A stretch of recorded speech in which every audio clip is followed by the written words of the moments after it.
Step one, wake up early, gon' rise in the sun. Step two, get some good, some food in you. Step three, think real hard about what you wanna be. Step four, everybody just do your thing. Wake up, today's gonna be a good day. Wake up, today's gonna be a good day. Wake up, today's gonna be a good day. Wake up, today's gonna be a good day. Wake up, today's gonna be a good day. Wake up, today's gonna be a good day. Wake up, today's gonna be a good day. Wake up, today's gonna be a good day. Yo. Set your affirmations, aspirations. I got shit to do, the aftermath of preparation. Good food, good mood, blood in circulation. One step at a time, yeah, that's how you make it. Set a goal you control and the steps you take them. I try to pick one thought, have some concentration. And if I make a mistake, it's called education. I try to do this every day, call it replication. Wake up, today's gonna be a good day. Wake up, today's gonna be a good day.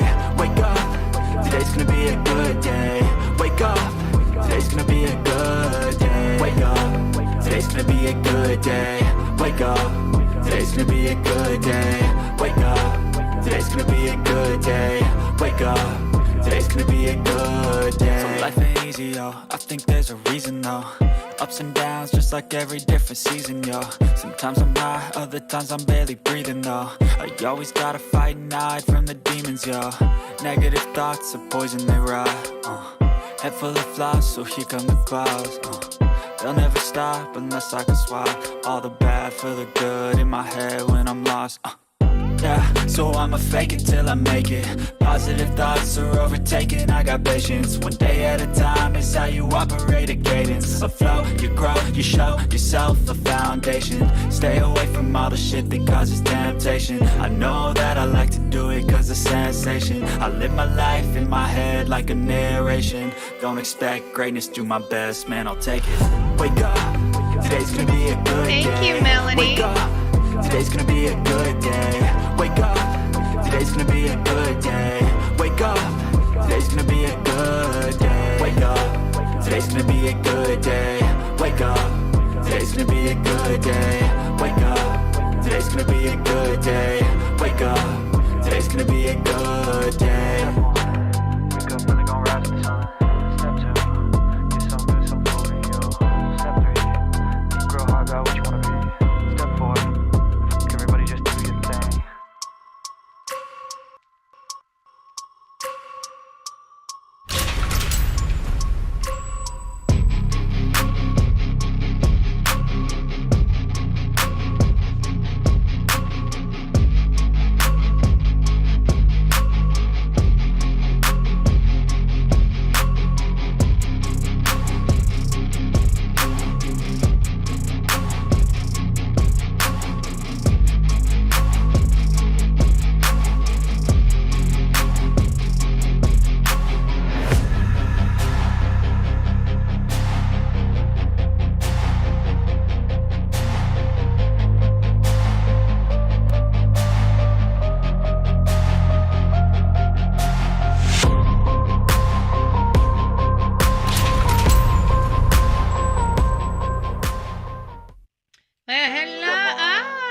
Hello, my beautiful people. I'm having pushing butt problems this morning. I hope everybody's doing well. I screwed up my audio. Might be stuck like this for the rest of the day. I don't know, but I forgot to turn my sound box on until I started the live. Sometimes it does some hinky stuff. Sometimes it doesn't. So guys, as you guys may know, as we got off the live yesterday, we had some breaking news that did not quite pan out. You know, a lot of people, I don't know if it was this platform so much as Instagram or TikTok, and people lost their mind. Not only were they being rude, to me, which is not uncommon this day and age, but they were being very, very unkind to Ahmed, which is undergoing chemo treatment. He's been out there every single day. He has literally broke every single detail of this case. And, you know, when you're out there, people that have not been out there in the field, I know like the Real Me Too has experienced me being out there in the field. She's watched how much work goes into into it. There's other people. For example, Dolly Vision. Dolly Vision never went out into the field until we went out and I showed him some of the ropes and stuff like that. And it's chaotic. It's a lot of work. It is not a vacation. You are on the run, on call 24/7 when you are there. And people that don't understand that kind of reporting are not going to understand that kind of reporting. And I can't express it, but things do happen when it's a fluid situation. We were trolled in the Audrey Cunningham case. We had left the scene. They were doing some searches. They had not found her. We were there for a story on the border. We just happened when we landed. We found out that Audrey Cunningham was missing, and we decided to take some of our time to go look for this missing child since we were just doing border coverage.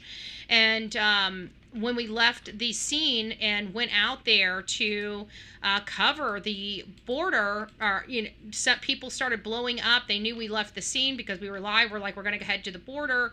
So about an hour and a half later, my phone started blowing up from all these people saying that Audrey had been found. It was they created this chaotic event. And this was a pure trolling event. This was not that. This was everybody's eyes were out there. We all saw the same thing. It looked like they found Emmanuel. There was a lot of law enforcement, lots of dogs. The father, Jake Haro's out there. He's seen in an orange jumpsuit. The people jumped to the conclusion that he had been found prematurely. And it kind of spread like wildfire on here. It does happen like that. This is social media. And so now there's many of us that have to walk this news back. I'm very appreciative for Vinnie Politan. He kind of, softened that up. He came live. He realized what was going on. It was a terrible mistake. It wasn't intentional by any stretch of the imagination. I don't think Ahmed is telling us we're all excited to bring this baby home. We already know that he's not coming home alive, but he deserves to rest in peace. And that is the focus of our channel. That is the absolute focus of Ahmed. I mean, Ahmed is, his story is moving. His, he was on Hidden True Crime podcast. Lauren, I don't know why I stumble on her. It's because she's new to me. Not new to true crime by any stretch of the imagination, but new to Bullhorn Betty. So I've really been enjoying her coverage. I've been really enjoying her personality and bringing people on and just, really honing in on the facts of the case. And at the end of the day, we can't use this or feel like this is a loss. Yesterday was still a win. And in the grand scheme of things, folks, yesterday was still a win. It was still a good day for this case, okay? It was a good day for this case for a variety of reasons because we've moved the needle, not we've, collectively, right? We are everybody going after these parents to find this baby. But collectively, it's law enforcement. They're the ones that have these people under their control. They're in jail. They're interrogating them. They're trying to get down to the heart of the matter, trying to get work. This is a hard, anybody that takes a life in these things, unless they are this heartless POS, and many people, they're not as heartless as they come across. They just have fuses. They don't understand why they go off sometimes. They just go off and their destruction is severe. But usually it's very hard to get somebody from being astonished that they're arrested, that nobody believed their story, to actually confessing. It's a long road to get there. It's not an easy task. That's why I say, people have this opinion that officers go in there and slam their hands down and do this good cop, bad cop. While there are some times they do get a little rougher around the edges, most of the time it's not like that. It's keeping things calm. It's just making sure that they know they have no place to move. It's when you go into that interrogation room, as we've seen many times in trials or just the interrogations that we've studied on this channel for, purposes of other stories and things like that. We watch it. We watch the dance, and I call it a dance because that's what it is. Some people call it a chess game.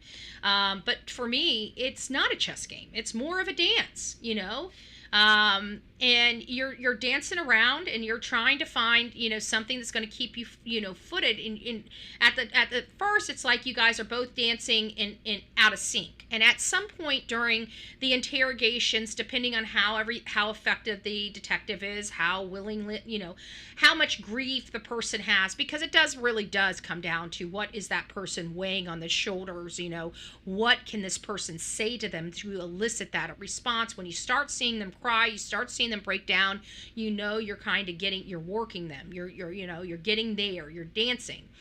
And so they've been dancing with this guy. And so at some point, this guy has confessed to something. I know that the rumors are he's confessed. Yes, he has. Obviously, it appears he has confessed to something. I'm not sure we've got a full confession here. I was just on TikTok. I kind of had the same sentiments. If you guys watched me over there this morning, it's the same kind of sentiments. I'm not sure that this man is capable of telling the truth. Okay, period. I don't think he's capable of telling the truth. So we're hearing he's confessed. I don't think he's confessed in the sense of what we are thinking the confession is. Now let's look at the history of Jake. We know that he's the one common theme from woman to woman that has all these injured children, okay? We know that there's Irene, or whatever her name is, Irina, I can't remember, maybe I might be wrong. I know it starts with an I. I might be right. I might be wrong with the name. Bear with me. We know that he had a child with her. That child wasn't reported. We're hearing that child sustained some lifelong injuries due to the abuse at the hands of Jake. Unknown, no documentation. So we could technically take this as rumor if there's no facts to support it. But Isabel, thank you, Deanna. Thank you so much. I knew it started with an I. We don't talk about her too much, but Fat and Opinionated reporting Rebecca was seen cleaning a stroller at a car wash. I believe it. We're going to get into that. Thank you. I can't star that on this side. So let me talk about that since this is up. This is one thing I can say. We watched yesterday, I'm sure I still have it up, a crazy lady out, with blue hair, screaming and complaining that, these people are out here and blah, blah, blah, blah. And I agree, I'm not going to sit there and say, she didn't have a reason to be upset. Did I take it off here? What the hell? Blue hair lady. I guess I took it off here. I must have deleted it. Well, she was out there and she was basically saying that the people were out there at the house and they were breaking into the house, showing the house, taking people on tours of the house. That's insane to me. Don't do that. If you're doing that, you're a bonehead. You deserve to be in jail, period. That's a crime scene. Okay. And not only is it a crime scene, but how disrespectful you could do that when a 7-month-old child lost their lives. Now, there's some things about the 7-month-old, 9-month-old. We got some information that might be relevant here. I think Mia Yu's in the chat right now. I think she may have been the one that actually wrote it in the TikTok this morning. But we learned from Ahmed that at the sanctuary church, somebody saw around midnight people that resembled Rebecca and Jake pushing a black stroller. I told you guys I'm walking that back a little bit. I want to say dark colored stroller because it was night. A different colored stroller may look black at night.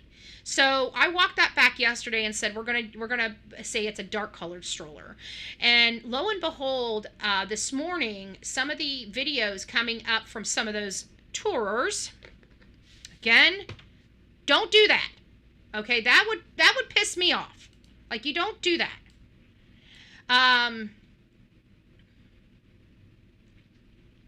There was a stroller, a gray and charcoal color stroller out in the front of their house. So her washing a stroller at a car wash is I believe it.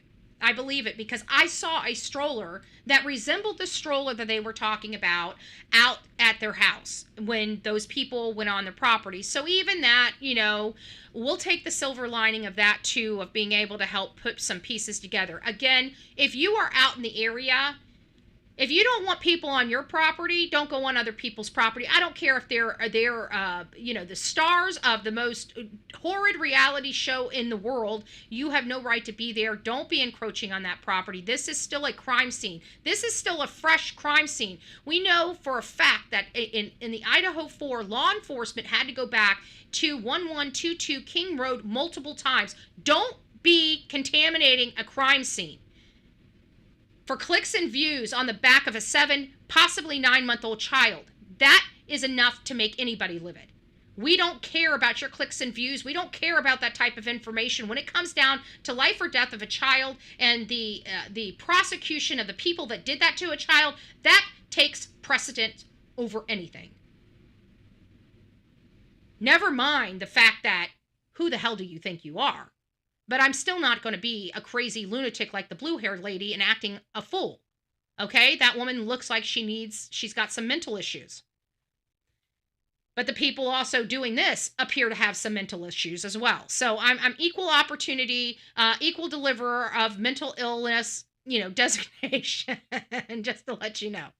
But that upsets me. But yes, I did see a stroller on the outside of their house from some of the images that I viewed this morning. I believe the stroller, and again, it comes down to why would anybody go and rough up Ahmed? Because look at all of the breaking information that man has brought to us. If one single thing is wrong, you know what?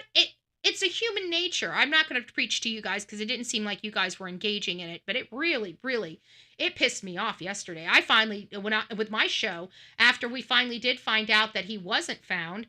I went on to my show with the people saying, I'm done. We're no longer, our content creators need to start having healthy boundaries. We're no longer going to take verbal abuse from our audience. We are here. We cover these cases because the abuses that go on inside homes, and for anybody to be here in true crime and to be verbally abusive is not okay. I am not putting up with it. If other content creators want to put up with it, they can. You are verbally abusive to me. You are verbally abusive to anybody in my chat, and this goes for any platform I'm on. I'm done with you. We are here because of abuse and violence, and I don't want people in my chat that are abusive or violent. Period. You're not my kind of people if you are. So we're here. We appreciate Ahmed. Ahmed's going to get mad props on this show. We're not going to condemn him when he makes a mistake, an honest mistake. It wasn't intentional. I've made them myself. I've had to deal with the wrath of the unintentional mistakes that I've made doing this job. But it doesn't give anybody the right to speak the way I saw people speaking. I'm over it. Abuse is not okay. No form of abuse is okay. I will not accept it from my audience. I will not accept it from looky-loos. I will no longer accept abuse. We are anti-abuse on this channel, and it's time to be loud and proud about that. It's never okay. Whether you know the people or don't know the people, you're behind a keyboard or not, I can tell you I'm a real human being. I don't like hearing it. I don't like listening to it. These are cases. We get emotional about the cases, debate the facts, not the people. That's what we believe in. So again, that wasn't to my audience here. It's just stuff that I saw, and I know people are going to be coming across this video, and I want to make sure that my position on this subject matter is noted, because I'm over it. I'm over the nasty on these platforms. And if you guys need mamas because your mamas didn't teach you better, I'm happy to be Mama Betty, because I believe in corporal punishment, okay? I'm going to get my proverbial belt out and start smacking some butts. Just saying. All right, so we do have some new information. We know that it wasn't, unfortunately, was not Emmanuel. But it's not all for nothing. I do believe that this stuff is starting to formulate Forgot to, Dad, burn it. I hate when I do that. I forgot to adjust my screens. I'm sorry. I put this up so I can adjust my screens. There's all this new system requires a lot more work. It takes a little more finessing in the mornings than I'm accustomed to. Okay, I got to be honest with you. I'm not accustomed to all this techie crap. I can tell you that. So I got to constantly be moving stuff around and getting you guys up to date. There we go. Okay, so we marked it. The big marks over here. The big marks are important stuff, okay? We're going to have these little ones, these little yellow ones here, and I think one's behind my head. I might have to take my head off. Take my head off. Oh, no, I didn't make it big enough. Okay, let's see here. There it is. And then the one kind of down here. You see it down here? This one here. So these little ones are reports. These big ones here, the ones with the big old things, those are important stuff, okay? So the black one, yeah, I'm sure you guys can figure out what the black one is. If you guys can't figure out what the black one is, this is their home, okay? The black button is their home. Thank you, Mo. I know somebody just is subscribed. All the subscribers that are coming in, thank you for subscribing to our channel. You need to subscribe to communicate in our chat. This is to protect our chat as well as me. Again, we control our chat over here on YouTube, and we block people if they're rude. So we expect everybody to adult over here. Act like you guys have some common sense and that you know how to treat people, treat another human being, especially if you disagree with their point.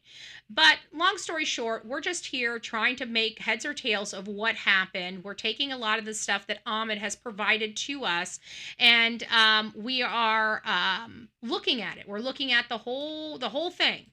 And so we've got their property. We've got the Big Five. This is the Big Five. This is where they reported Emmanuel abducted. This right here is where Jake Haro was yesterday. This is the child abuse allegation. This is the sanctuary. And what you find here is in this Y right here. You see this Y? It's like the crossroads, right? They have something over here in this side of the crossroads, and they have something over here in this side of the crossroads. So I'm thinking that this child is somewhere in all of this. I'm starting not to believe that this child was here because all of their activity, even the midnight activity, was all the way over here in this area. And I truly have to believe. What is that, Anthony? It's nice to see you. I meant right. Sorry, speak it, Hanla. So sad. I wouldn't go in that. I agree. There has been a reason he picked the area. Oh, thank you, Haley. Thank you. I appreciate the super chat. It says, I agree. There has to be a reason he picked that area to take them there. If God forbid he did or she did the animals may, and that could be it. But one thing that I've noticed, folks, is it sounds like, excuse me, I hit the wrong one. It sounds like he might actually, we know his MO. Let's talk this out. Let's walk through this. So we have past behaviors for him, right?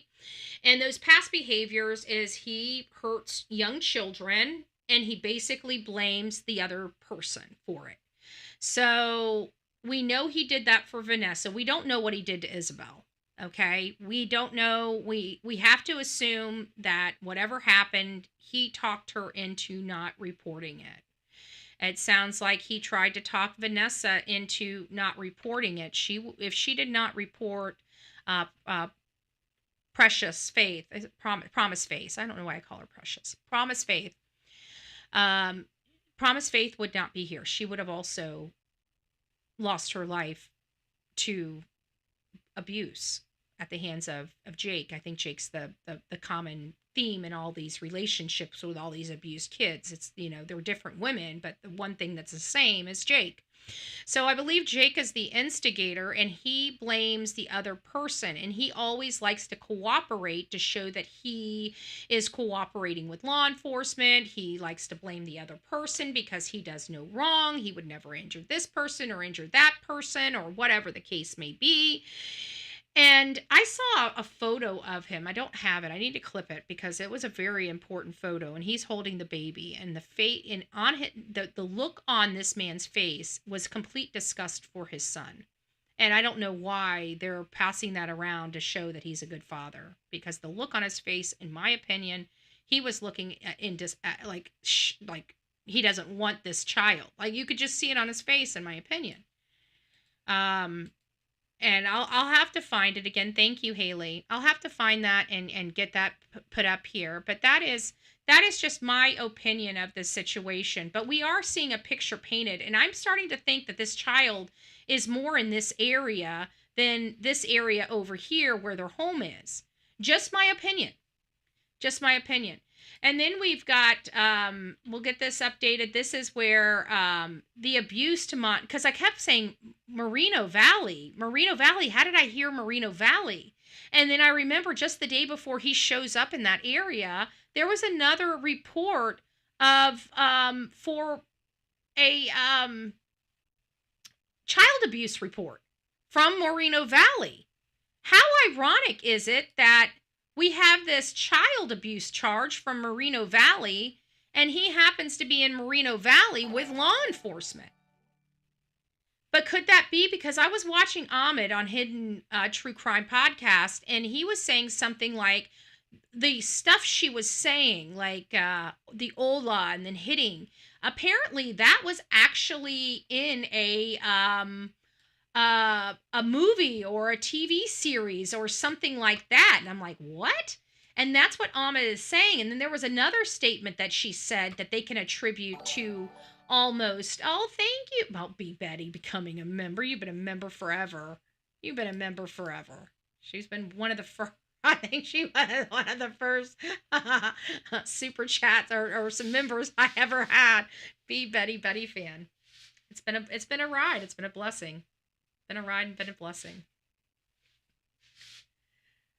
So, I don't know. I were they out here? Like, this is the problem I have, is we learned with some of the reports I read last night after all this broke and then fizzled out, was that law enforcement, it doesn't sound like law enforcement was here for very long. It sounds like the dogs couldn't pick up a scent. So is he playing? I think the next question is he playing them? You know, is it possible that he has this, he's trying to say she did it and all he did was, you know, dispose, or, you know, something like that.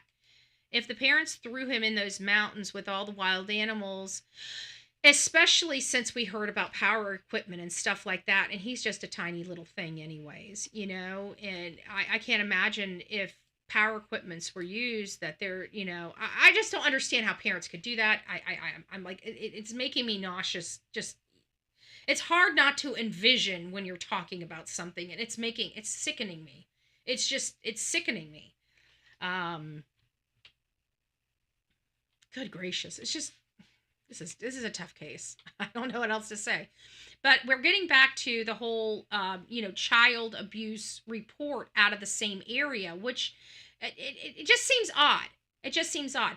But we were on the realm. I had to close the show down because by the time we had learned that Emmanuel was found, which we now know was not found, we were kind of exhausted. You know, we had been on here for a couple hours, and so I closed the show down. We still have a lot of stuff to go back over that we did not touch about some of the history prior to this. What typically happens is when these cases are breaking, especially with these baby cases, it's all hands on deck. So everybody's flying a mile a minute.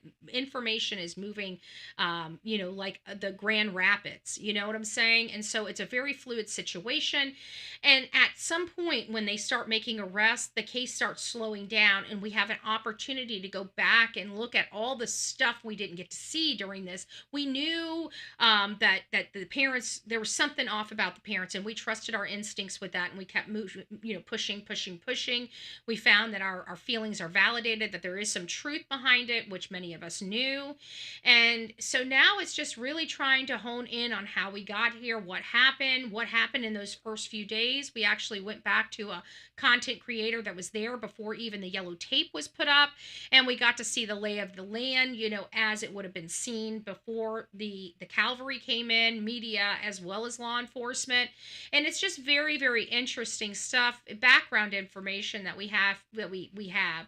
I'm going to get over to the Hidden Truth podcast, because I think there's a couple things that I wanted you guys to hear, because Ahmed was on there. She brought him up. He was getting a lot of heat. Like I said, again, I'm no longer willing to take the abuse from the audience. If things are wrong, we don't have that problem too much over here anymore. We've managed to over the years manage, but I don't have a whole lot of mods over on TikTok. It's just not a platform. I mean, yeah, I'm larger over there on that platform than I am here, with the gravity of subscribers. But at the end of the day, I put stuff over there to get it out to a broader audience. No, not for any other purpose. And I'm damn sure not going to, when I barely make 2 cents over on TikTok, I am not putting up with verbal abuse from the people over on TikTok. I will cut my because this stuff just is for here. Everything comes here to this platform. And so those videos, even the one from last night where I'm screaming at these people, I just go off. I think it's like an hour and a half live on TikTok, which I don't do hour and a half lives. I'm going to upload it on here. I want you guys to see. You guys can't see the remarks, but you guys know me. You guys know my reaction. Somebody said, guys, somebody said on there last night I was rude. I said, baby, you have no clue. You literally have no clue. When I'm covering these cases, I do not care about your feelings. They're shocked. They're shocked. They're like, you don't care about our feelings? No. I could care less about your feelings, boo-boo. Like, they sat there and said, you have no clue. It could get a lot worse depending on your attitude. I'm game. Like, you literally have no clue. And like I said, we're dealing with babies that are, like in this case, that have been murdered. Okay. No, you're breathing. You have an attitude. You're just fine. I could care less about you. Okay. If you make it to the Bullhorn Betty channel, then yeah, maybe I will care about you a little bit as I'm covering your case. I don't want to cover your case, but you think that your opinions or your feelings matter to me? No, I'm looking at a little baby. Trust me. That's the only thing that I'm thinking about that matters to me. Like, I will run the proverbial bus over anybody over a baby. You know that. Okay? The people in my chat know that. They move out of the way of my bus because they know if they're in front of it, I will run them over too. But they love that about me because we're here for these cases, not for your feelings. And so I think they got kind of a shock. They got kind of a shock yesterday on TikTok when she thought I was going to say, "Oh, I'm so sorry." What? Yeah. I can be rude. I can be rude, abrasive. Do you want to see the worst part of it? I mean, we can go. Like, you have no clue. So anyways, that was a fun thing. But at the end of the day, they had no reason to attack me. If there's information out there and the information is wrong, all you have to do is, oh, that information he just updated. I mean, they were yelling at me because he was updating the information while I'm on my live. And it's like, do you guys realize I'm on a live? If he just went live, that's what I was explaining to him.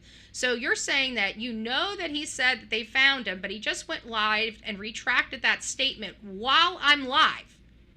How would I know that just happened?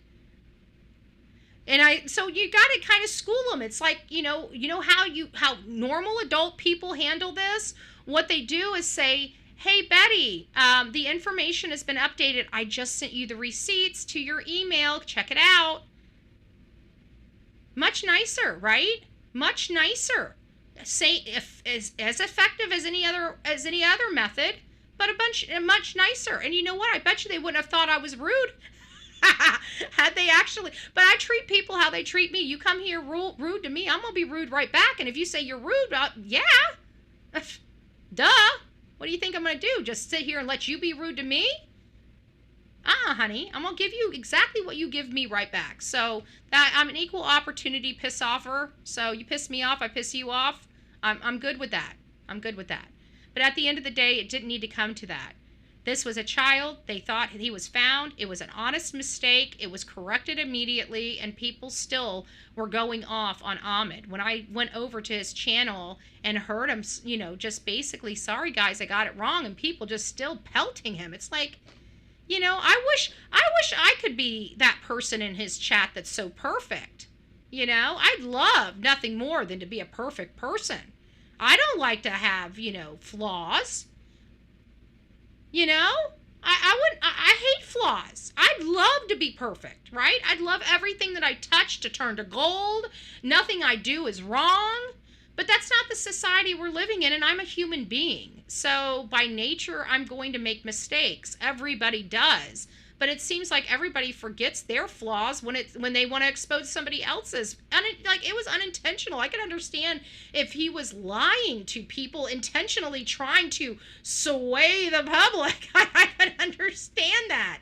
But he wasn't. He's just, oh yeah, the tiara guy. Yeah, Mark. It just was, people are just so mean. I love it. They don't want to go out and do it, but they want to criticize the people that do. It's the most insane thing I've ever seen. So we're definitely friendly to any content creator that's doing the right thing and trying to bring these cases. And he works 1,000 times harder than any other reporter out there. Why? Because he's got a history. He's got a background. That's why I tell you, if I can put a team together, my team would be filled with, people that have passed from criminal to drugs, that have changed their life and handed over their life to God, because those people right there will work harder than any person with a college education. I'm sorry, I truly believe it. It's something I've personally witnessed with my own eyes. Plus, he's sick, absolutely. And he's out there. You guys should be going over there and giving him hugs and, buying him coffee or whatever he drinks, and instead of clubbing him over the head when he literally has broke everything to us. Like, I wouldn't even be able to talk about this case with as much detail if it wasn't for Ahmed out there on the scene, period. We wouldn't have near the type of information we have to tell all you guys on a daily basis without Ahmed and the other people out there. And actually, I'm going to show you another one of the people out there. Here's one of the people out here, and this is Murder by Nature podcast. She's another person out there just trying to find some answers.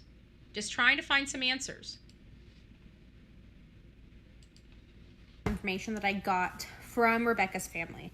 I have been in communication with them, and I think it's really important that people listen to this, digest it, and actually just pause for one moment. So I was talking to her family, and I have fully confirmed that Rebecca's mother was not in contact with them until March of this year. So I know she has pictures on her Facebook that everyone's going through and talking, like they're commenting on it. She stole those pictures from Rebecca's Facebook, and Rebecca would send her pictures. But she actually has never met the baby, and that is really important. I also have insider information from the police that her mother passed all of the interviews, And I think this is important because a lot of people have been speculating wildly about Grandma. I didn't know, I'm bringing up their speculations here on my channel, but it's nice to have somebody that's confirmed this aspect. This is an aspect that has been now officially confirmed. She's got somebody. I don't see why she would say she's got somebody that she knows in law enforcement. These people are the people that live right there in that community.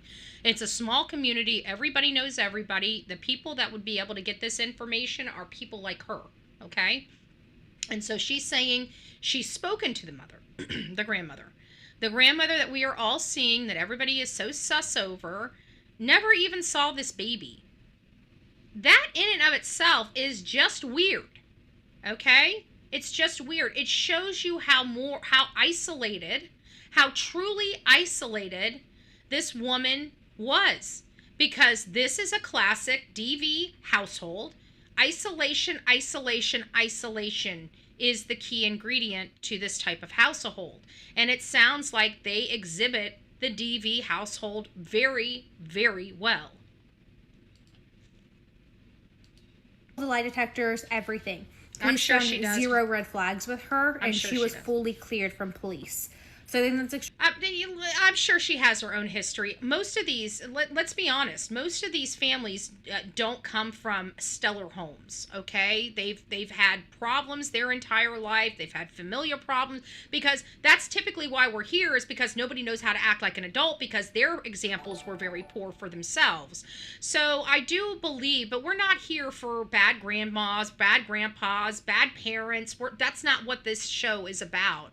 This show is about the suspects to the crime. We are going to, in the true crime world, we're going to have to work with despicable people. There have been despicable people in the past because they didn't do the crime and they're here helping. So do I believe grandma has a past? It wouldn't be surprising if grandma has a past. It would surprise me if we come to a family where there's no problems at all, and then they just create all these weird, these kids that do violent things. So let's face it, she's in jail for murdering her son, and her brother is in jail for murdering his girlfriend. Clearly, mommy was not the best mommy. Okay? Clearly, mommy brought a lot of pain and suffering to her children, because children don't grow up doing these things unless their childhood was very traumatic. Okay? So we can conclude that grandma probably has her own demons and her own skeletons in her closet, without a doubt. I can tell you, it's another BJ Howell all over again, and that's Leilani Simon's mother. Leilani Simon is a woman that was accused of unaliving her 20-month-old baby. Quentin Simon, well, her brother was in jail for murdering some dude.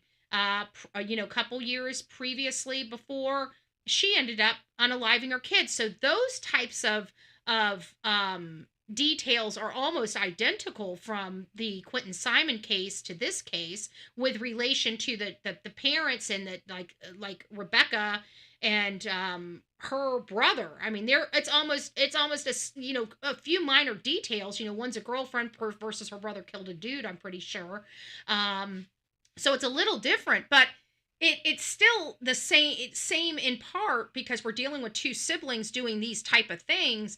And when you have kids too in a family that do this, you have to attribute it to some type of childhood trauma that got to them to this point. And those childhood traumas don't come from anybody else but mommy and daddy, or whoever the caregiver was. And so this is the case. I believe it. But we're not looking at grandma. Grandma has no information specific to this case. So whether we don't like grandma or not, or we think grandma's POS and, did stuff to her kids, that's irrelevant to this case at this moment. If she's not involved, she's not involved. We must leave her out. Condemning her, beating her over the head with a club, it's not going to go anywhere. We need to stay focused on this boy. This little boy is still missing. Grandma's not involved. If grandma's not involved, she's checked off, she's moved off. We don't sit there and continue attacking innocent people. Okay? extremely important. Her family, Rebecca's family, they actually just started talking to her in March of this year. I have been told, and I don't know if they have videos or pictures of her up close, but when I think it was her cousin that passed away, the one that just recently had the funeral on August 5th, Rebecca did not have a black eye. Her eyes were swollen from crying and kind of just go. First of all, I don't believe that, because I actually heard, and I'm sure this is what she was told, and she's not making this up. She's telling us the conversation she's had with these people. I just don't believe the people that are telling her, because we saw the photos yesterday. She was exhibiting black eyes with makeup. You could see the creases. And let's face it, if this woman's not going to cry for her own child, is she really going to be crying for her nephew? We have to look at that. And yeah, she may have said it's from crying. She may have told people, or they may have assumed her eyes were swollen because she had been crying so much. But we also know, here's a key takeaway, these people weren't crying at that funeral. That's exactly what I found out. Not only were they not crying uncontrollably at this funeral, they were talking about going out to the bar and partying. The people at that funeral were talking about going out and drinking, okay? going out and partying. That's what they were talking about, from my understanding, during the funeral processions. That was a black eye. It sure was. So I'm not blaming her for telling us misinformation, because she's not. She's telling us what her conversation was. I'm just saying I don't believe it. I don't believe it. But let's keep listening. So she's such a sweet little girl too. I shouldn't call her a little girl. She's probably a mom or something. And she's probably thinking, I'm old. I'm older than you think. But she's just a cute little thing. Going through the emotion of grief, Exactly. but she did not have a black eye present when she was at the funeral with them or when she was at the house when it all happened. That is from her family, confirmed. And I know that everyone's going to say, oh, they don't trust the family. Yep. I understand your guys' feelings. This is just information that I was able to confirm with the family and with local law enforcement, that they were able to pass that. Now, I think it's really... So you guys did hear that, okay? Grandma is not a suspect. She's not even entertained as having any involvement or having any knowledge. They've given her a polygraph test. Grandma passed the polygraph test, folks. So if you're still wanting to beat up on Grandma, let's not. Okay, Grandma's going, no matter how bad of a mom she was 20, 30, 40 years ago, it has nothing to do with how she is today. It has nothing to do with the fact that that was her grandson that was in the house, this is her grandson that this is all about. And we have to think that even people that have done terrible things, when it comes to their grandchildren, they love them, okay? Whether they've seen them or not, they still have a love for them. And, I don't want to, I don't want to condemn somebody because they have skeletons in their closet and have to deal with this horrible situation. Now, Grandma did come to bat for them. She kind of put her neck out herself. But let's be honest with you. You would speak out if you had an opportunity. If you didn't think your child did something, you're going to say you don't think your child did something. Her, I thought was adopted by Mary. So Rebecca's even got more, if that's true, then she even has more childhood trauma. That's exactly why she doesn't know how to be a good mom. She doesn't know, she has no example for a mom. And sometimes those maternal instincts aren't, just natural, Sometimes the reason why they're so natural for us when we get there is because we were so nurtured when we were children. Even some of us that had violence in our home, our family took care of us. They wanted us to go to school, become doctors and lawyers and whatever the case may be. But they typically, she did lie and said her daughter and her husband would never hurt their child. But we already know he hurt. Yeah, that's it. It was in that, you must have read that article. Her jailhouse interview. She did. I couldn't believe it. And that's how I know that Jake is trying to, Jake is going to throw this lady under the bus out. But I know law enforcement isn't buying it. I know law enforcement is on the same vein as we are, that this woman just sat around. Her crime is just being a crappy mother that did nothing. And unfortunately, being a crappy mother that does nothing when somebody's taking your child's life, that's a crime. That's a crime as if you were the one taking that child's life. Why? Because we punish you for being a horrible parent. That's why. Because you're the only person that could save that person and you chose to sit down. That's why. So she's not going to be any different than Jake, and I hope she isn't, because she doesn't deserve it. Beaten woman or whatever. She deserves life in prison. This was a baby. We don't give free passes on babies. You might get a free pass on well, I shouldn't say that. California already did give Jake a free pass on a baby. A smaller baby, which is putrid and disgusting. Let me put my feelings in check. Really important to separate the two families. So Jake's sister, Sylvie, that family, they have been in contact with Rebecca and Jake. They do state that they have seen the baby, they've met the baby, all of that. Rebecca's family states that they have not been in contact with her. They do not know the baby. They have not met the baby. So I think that that's really important to. So we're getting back to Rebecca has nothing to do with any of her family. So where is this 16-year-old child coming from that was in that article? Let me see if I can find that article. Let me pull this out. Let's look at that. I want to read this article because it's driving me absolutely bonkers. We read it here yesterday. So, Rebecca Haro, jailhouse interview.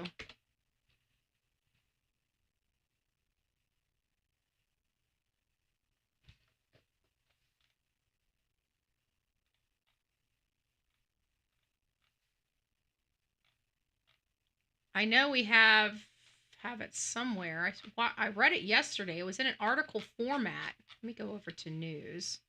It was an article format. I guess it did come from press.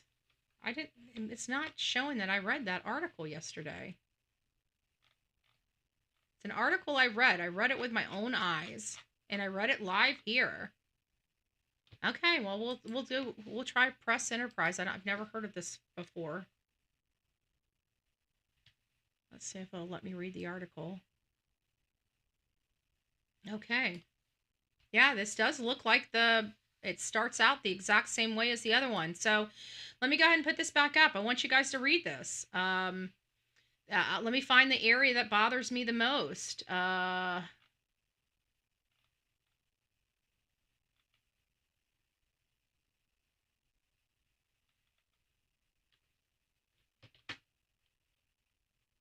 I can do this. Hold on. Control find. Okay, we got control find. And control oh, they won't let me do a control find on the article? 16. I think it might have cut me off, as a matter of fact. Let's see, it wouldn't let me do it. May not let me open it. But it said that in this article that she had a 16-year-old child. Let's see what we got here. Yeah, it's going to block me. Shit. Yeah, it's not. It's telling me I got to pay. I hate things. They're just not going to get it. I'll wait until it comes out. But I did read it here before it went behind a paywall. And it basically said that that the words were, it made me sick, but it said something to the effect, it was the sun. Thank you. Okay, good. Yeah, that's it. Okay, the sun.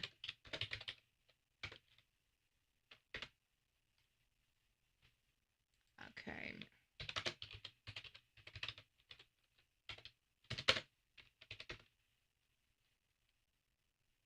No, that's the only one.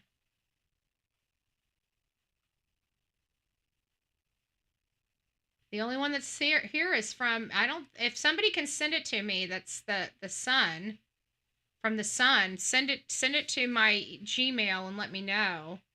But right now, I'm not seeing it. I'm trying to find it. Betty, that's where the Child Protective Services came from the day that they went to court. Where? Huh. But let's get back to this. I want to know where the 16-year-old is. It might be a girl, Peggy, but it just said child, 16-year-old child in the article. It didn't indicate the sex because many people were confusing it with her two. I heard she has two adult daughters she has nothing to do with. And many thought that it was from there. And I'm like, wait a minute. I was told, now granted, I didn't look into it, so that might be faulty information. But I was told that there were adult children, two of them from a previous marriage that she walked off from, that didn't even know she was married or had children, had other siblings. Reading the article too about the 16-year-old, and I don't think she had any of her children from any exes. I'm driving but listening. Okay, thank you, Passion Flower. I appreciate it. But we have to. But this is in this article, it's specified that Jake has treated her and her 16-year-old child well, is what it said. And I remember saying 16-year-old child. Did I take a picture of that? Maybe I got it in my phone. Let me see. I hope I took a picture of it. But hoping and actually doing are two totally different things.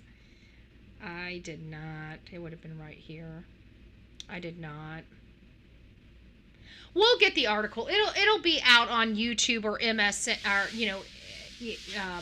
Microsoft, whatever Microsoft, they pull a lot of news stuff. It'll be pulled and put in print format on another site in probably within 24 hours. So we'll grab it tomorrow. We'll go over it. But there's a 16-year-old child that's in the mix of this as well.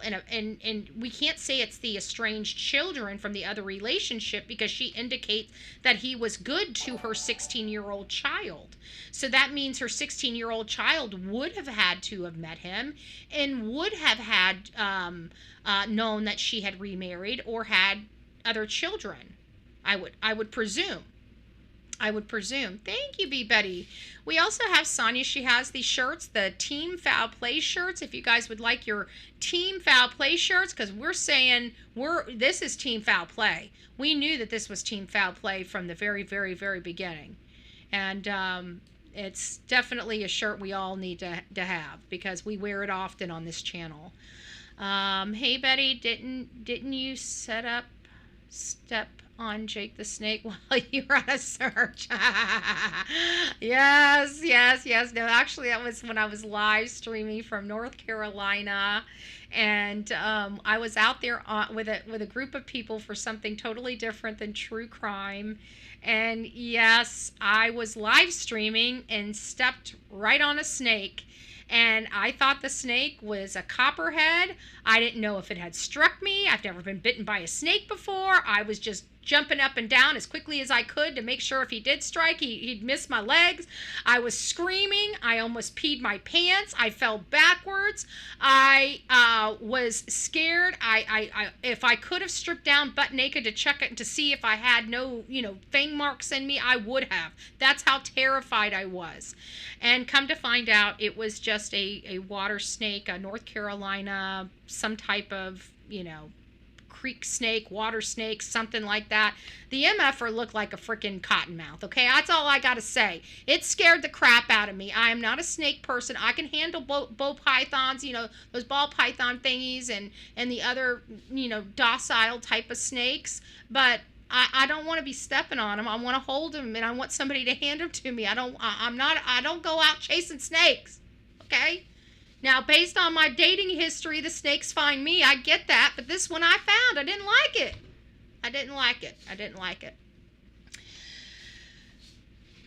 All right, we're on a detour. Let's get back on track.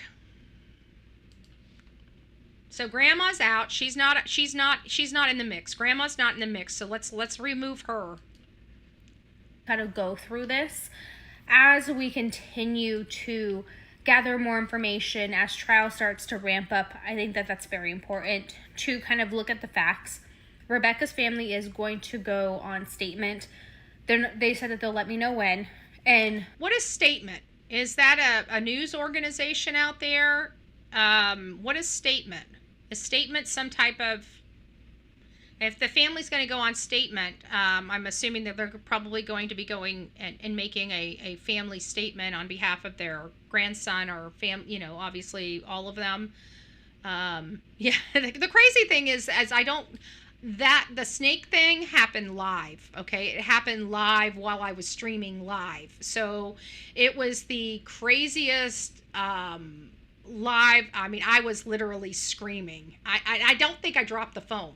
I don't even think I realized I was still carrying the phone, to be honest with you. I was just screaming. Screaming and running.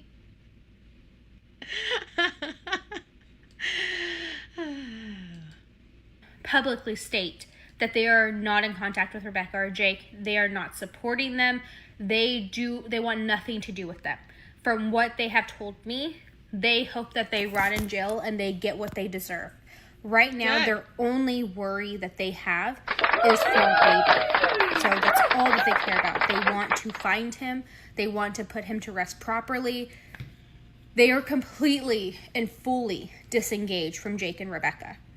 She's dead to them for all that they care is what they told me. It's also very important because this is new. I did not know this, but I was told from the family that Rebecca and her brother were actually adopted by Mary. So okay, so I know somebody was just in the so maybe it wasn't grandma. Maybe grandma may have some skeletons in her closet, but not the deep skeletons that would produce two homicidal maniac children.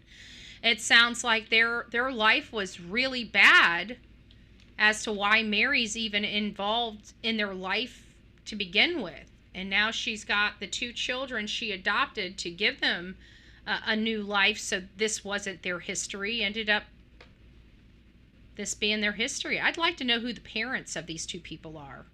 Her brother as well as her. Who are the biological parents of these two? Where's Jake's parents? Good question, the real Me Too. We're probably going to find out. Like I said, people that typically act like this.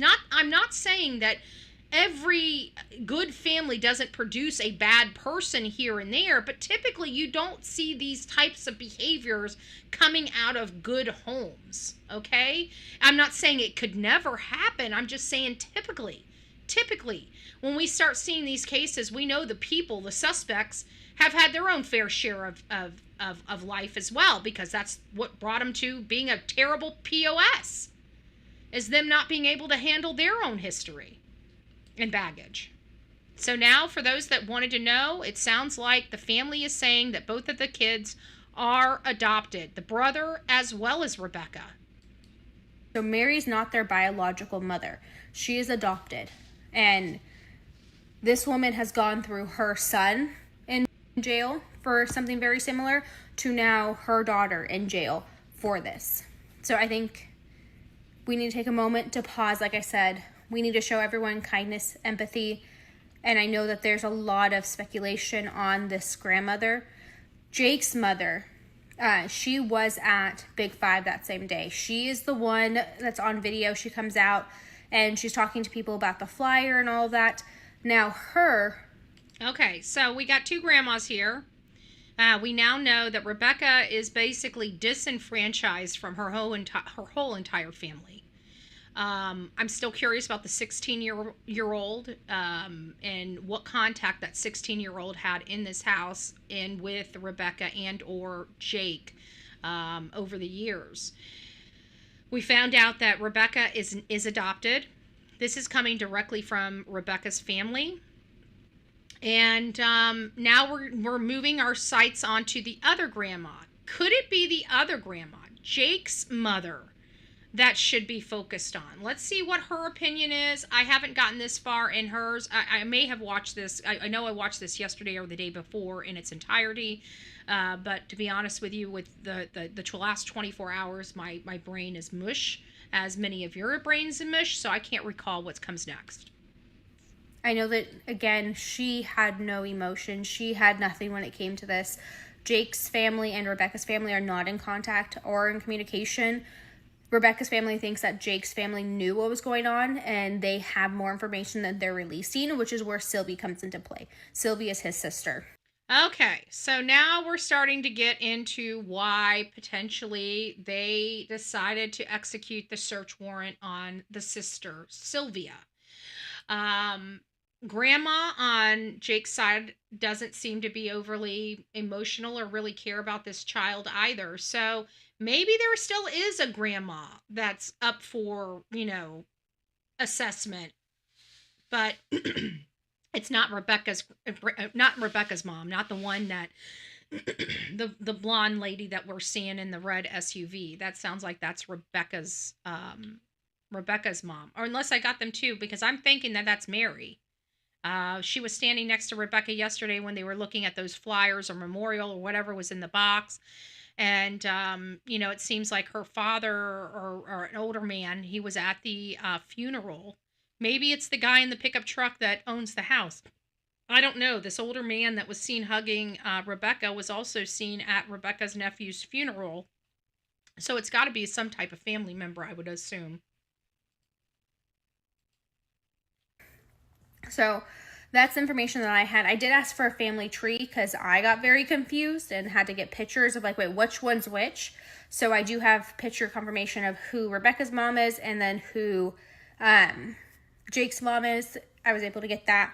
I'm trying to piece together like the family tree so you guys all have that. I'll try and do that tomorrow and get that going. I am going to jump on live with one of my followers and go through some things. Just kind of in a panel. I think that's what we were talking about doing. There's a lot of questions, so I think it's really helpful if I jump on and just answer some of those questions like we did previously. It's also confirmed that Jake has been moved to Larry D. So he is back in Banny now in a corrections facility. Lanny D, I don't know what all that it means, but it sounds like he's moved to a correctional facility. So I think that's very important. I do not know if they're moving her. I have not checked up on them at all because quite frankly, I just want them to go to court. I want them, and I know the death penalty is not in the state of California.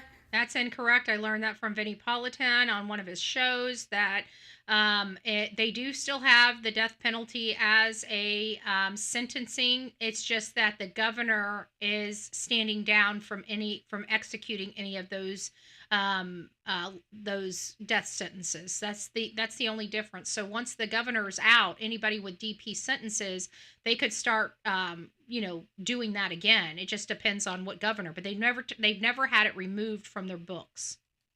I want the death penalty for them. I want them to get everything that they deserve. I do too. My only focus and concern right now is just finding out what happened to the baby and to find the baby. I think that should be everyone's kind of drive as we go into this. I agree. So you guys got to see her. She obviously has a good heart. She's trying to do the right thing. She's trying to get some information. Those are the people I'm focusing on. I don't know who this lady is. Never heard of her before. But I like her reporting. I like she has heart. I like she has taken ownership of this child as well, much like Ahmed. Those actions there are important to me because it helps me differentiate the people that are here for the clicks and the views and the people that are here doing a job. We're all going to get clicks and views. We're all going to get compensated if we're on monetization, but who's really here for the monetization versus the story and who isn't? I'm looking for the people that are here for the story. Compensation is a second nature. Morning.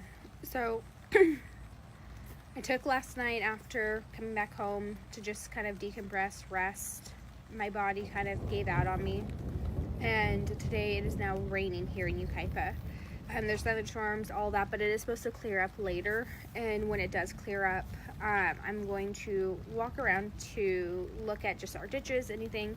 There's no actual confirmed sightings of her besides, I believe, on the Theta. He got an insider source that said that they saw her around midnight on the 12th, and he did go check that out. It's on his channel. You guys can go watch him over there. And if you guys are wondering what that is all about, let me just go back here and just explain it. I don't want to assume everybody, there's always going to be a new person coming to the case on a daily basis. So I don't want to assume that anybody that's here has heard this information before, even though it's common knowledge for us. So in an abundance of caution to make sure that we get you guys kind of up to date on what we're discussing here, here's the map of the area. Try to get it a little bit smaller than that. Maps are tough because I'm covering a wide range of people, wide range of areas. So this right here, this black dot over here, excuse me, I'm about to sneeze. Let me see if I can take my, sorry, I couldn't get the microphone.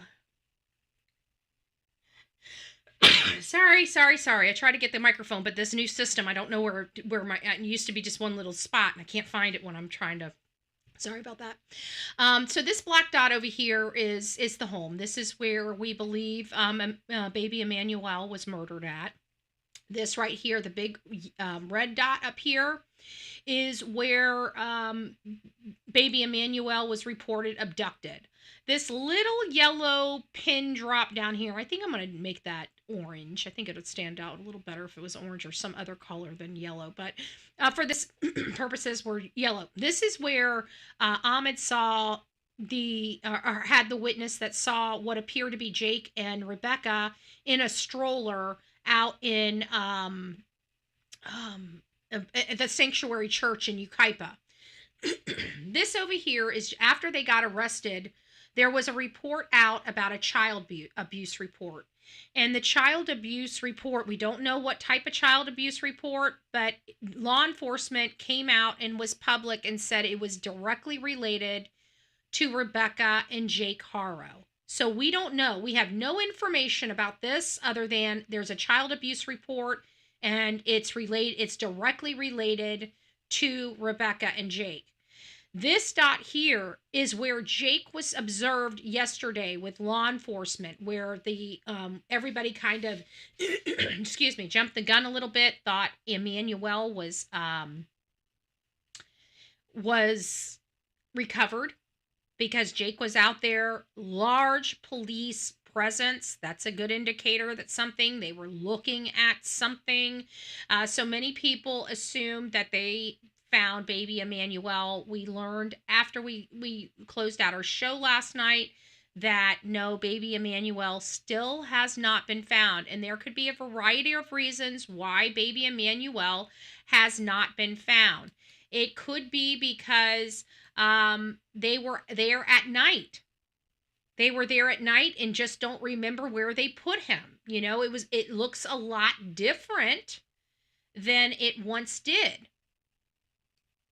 Then there's the real possibility that Jake is just playing everybody for a fool, appearing to cooperate, but not really cooperating. It wouldn't be the first time we heard something like that. It could be because he's playing victim and I'm just the innocent house father that just helped my wife, hide her crime. I can see him doing that. Guys, I can see Jake doesn't care about women. He doesn't care about children. This man doesn't care about anything but people that are willing to help him. He's a narcissist, in my opinion, either a sociopath or a full psychopath.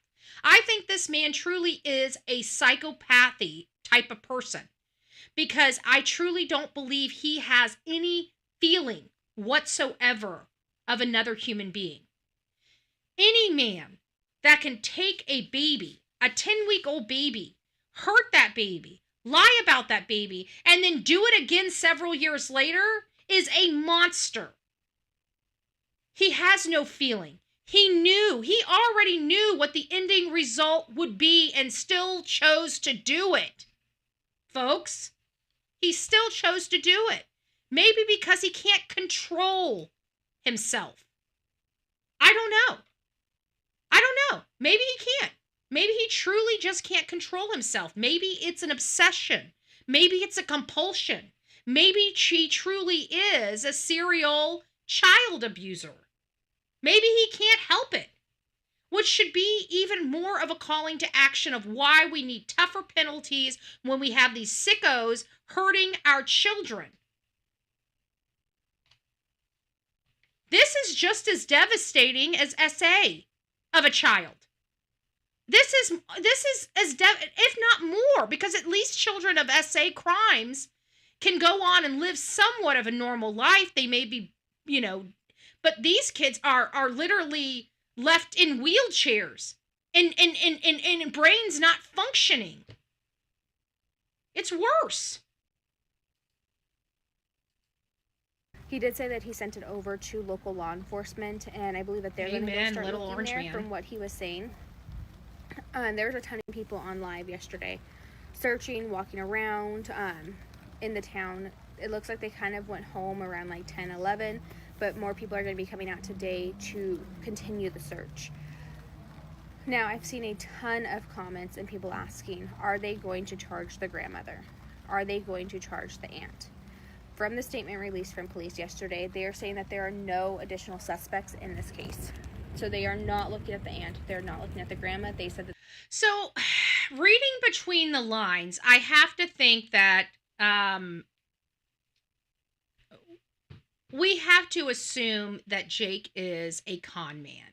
Okay, he's doing these funny things with workman's comp injuries and stuff like that. He's obviously playing the system, so he's very clever Pippi says Aunt was ruled out.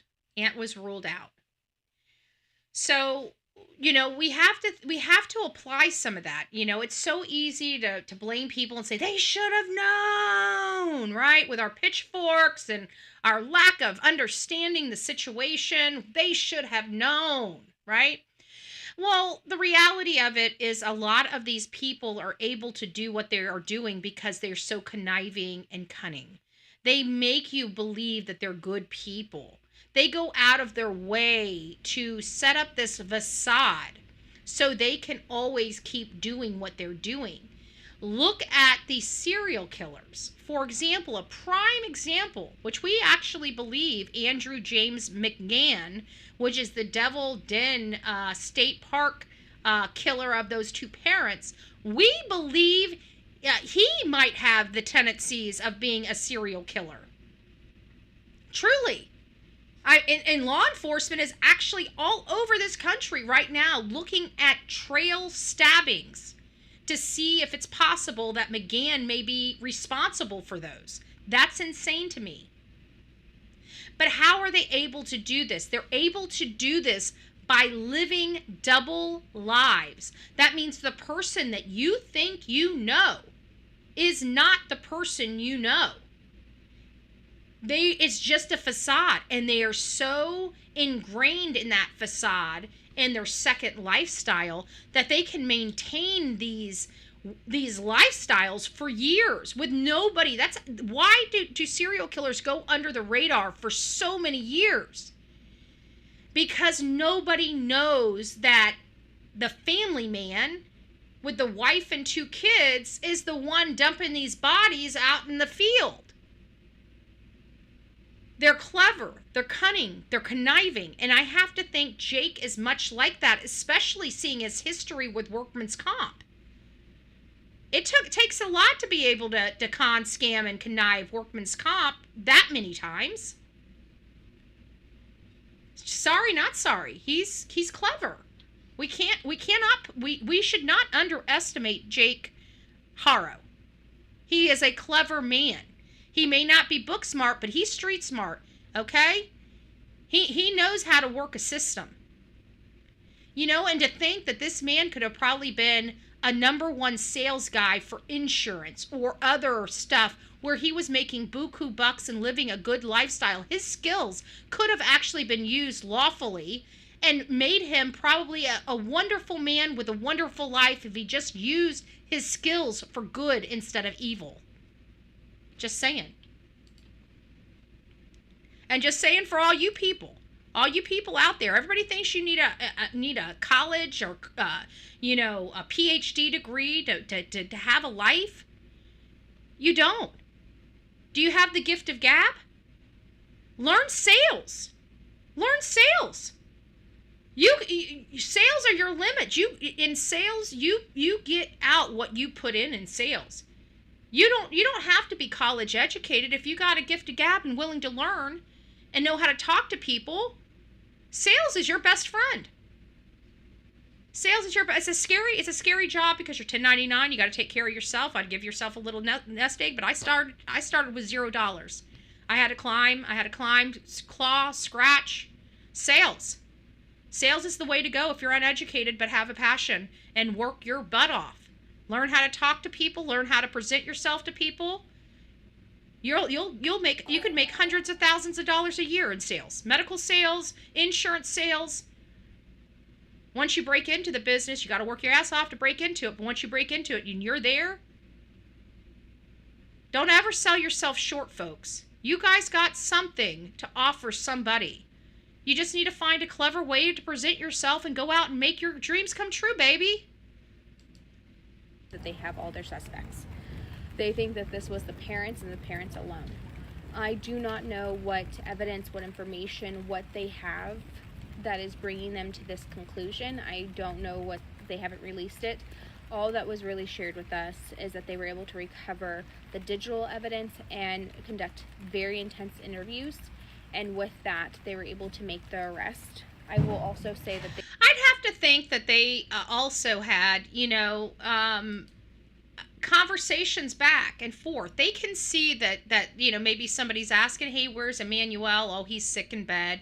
They might be, I'm sure law enforcement is seeing all these communications back and all these lies. I think it's bringing somebody else into it. Yeah, they may have thought something was odd or something, but you don't go to jail for stuff like that, okay? Just because you didn't ask the right questions, you don't go to jail for that. You shouldn't be going to jail because somebody else did something. Would you like that? Would you like to know that your Aunt Mary over there decided she was done with Uncle Henry and told you that he went on vacation and wouldn't come back for a while? Now you're going to jail because you didn't look into it? I mean, come on. We wouldn't want that for ourselves, but we're putting a lot of this onus on other people that we wouldn't take on for ourselves had we been in the same situation. Thank you, Deborah. Hey, Jets Mama. It's nice to see you, Love Bug. Care Bear, Pippi, Be Betty, Betty Fan, The Real Me Too, Janelle, or excuse me, that's Jeannie. Oh, I'm going to butcher that name. Jeannie? Sorry. James, nice to see you. Phoenix, nice to see you. I know I didn't say hi to you guys. I've been doing the welcomes, you guys saying hi to everybody in the intro. I put you guys' names up there in the intro, and it helps us kind of get right on in. But it's nice to see you guys. Momo, hello, my love. Hello, my love. So, all right. So we're learning that law enforcement doesn't believe anybody was involved in this except Rebecca and Jake. And I think that's accurate. I to be honest with you, I don't think that law enforcement is off. I truly believe the same thing. I think that that's why I said Rebecca's not a victim. We're not treating Rebecca like a victim. We treated Rebecca like a victim for 2 solid days. I went through a lot of soul searching. It was very rough for me to come to the conclusion that I came to, but after doing research, whether you have a soft spot in your heart or not, I have to follow the research. The research is saying that she is no different than Jake. I don't believe she was beating up on her child, but standing by is just as bad. I mean, to see that boy's face so unhappy, and we all knew that baby was unhappy, and his own mother didn't console him.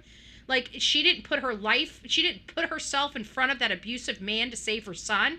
I'm sorry, no. And then she stands by his man. She continuously lies. She continuously digs the hole deeper for herself. Since she wanted that hole so bad, it's time to throw her ass in it.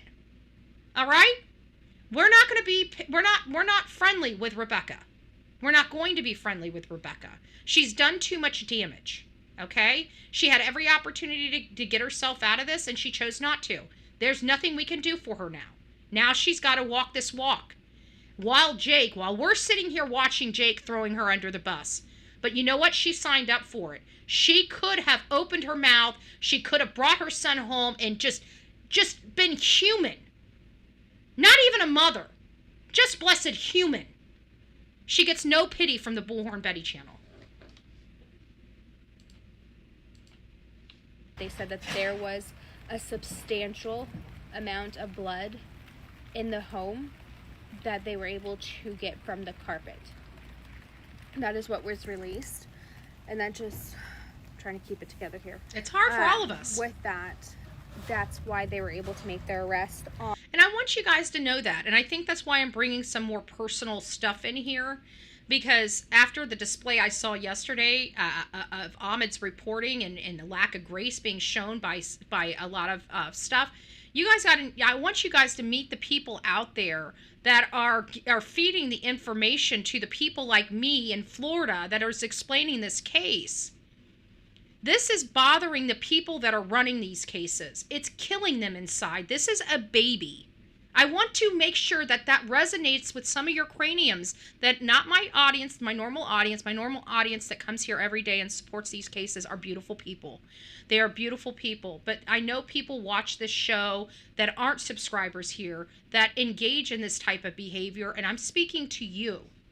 These are real people. This girl right here has children. She's covering this case. It's hard not to cry. I'm telling you some of the details that I heard. I sat right here in this chair in this office and boo-hooed. Because how dare they? How dare they? So just for folks that are coming across, even if you don't like don't be mean to them, because this is an emotional case for all of us involved. I can tell you that. I know it's emotional for you guys. I mean, look at this, 714 people in here at 11 o'clock in the morning. Okay? This is very emotional for all of us. All of us. But it's got to be 10 times or 100 times harder for the people in this community that are feeling this. We're hearing it. We're seeing it. But we're not getting that. And I tell you guys, one of the reasons why I like being boots on the ground is because you get so much more information. And not only that, when you go to places, you get feelings. People don't believe me until you're out there going through this and doing it. Your gut tells you a lot more than you think. It's actually absolutely amazing. But these people are feeling all of this. We're seeing it, we're hearing it, we're not feeling it. We're feeling a little bit of it. We're not getting the full gravity. This woman is, we heard Ahmed say the same thing, I'm just exhausted. We're hearing her say the same thing, I'm just exhausted. These people are working their ass offs around the clock and they are exhausted. She looks exhausted. She looks exhausted. And this is what they are doing to keep this baby's name alive and make sure that the people like me sitting in Florida have information on what's going on out there in Yucaipa. So what we do to people like that is tell them thank you. That's what, human nature tells us to do. We don't go there with the pitchforks. You know what we do? We tell them thank you. I feel like some people here in America forgot us the simple golden rule. Just say thanks. The criticism, unless you're out there, keep it to yourself.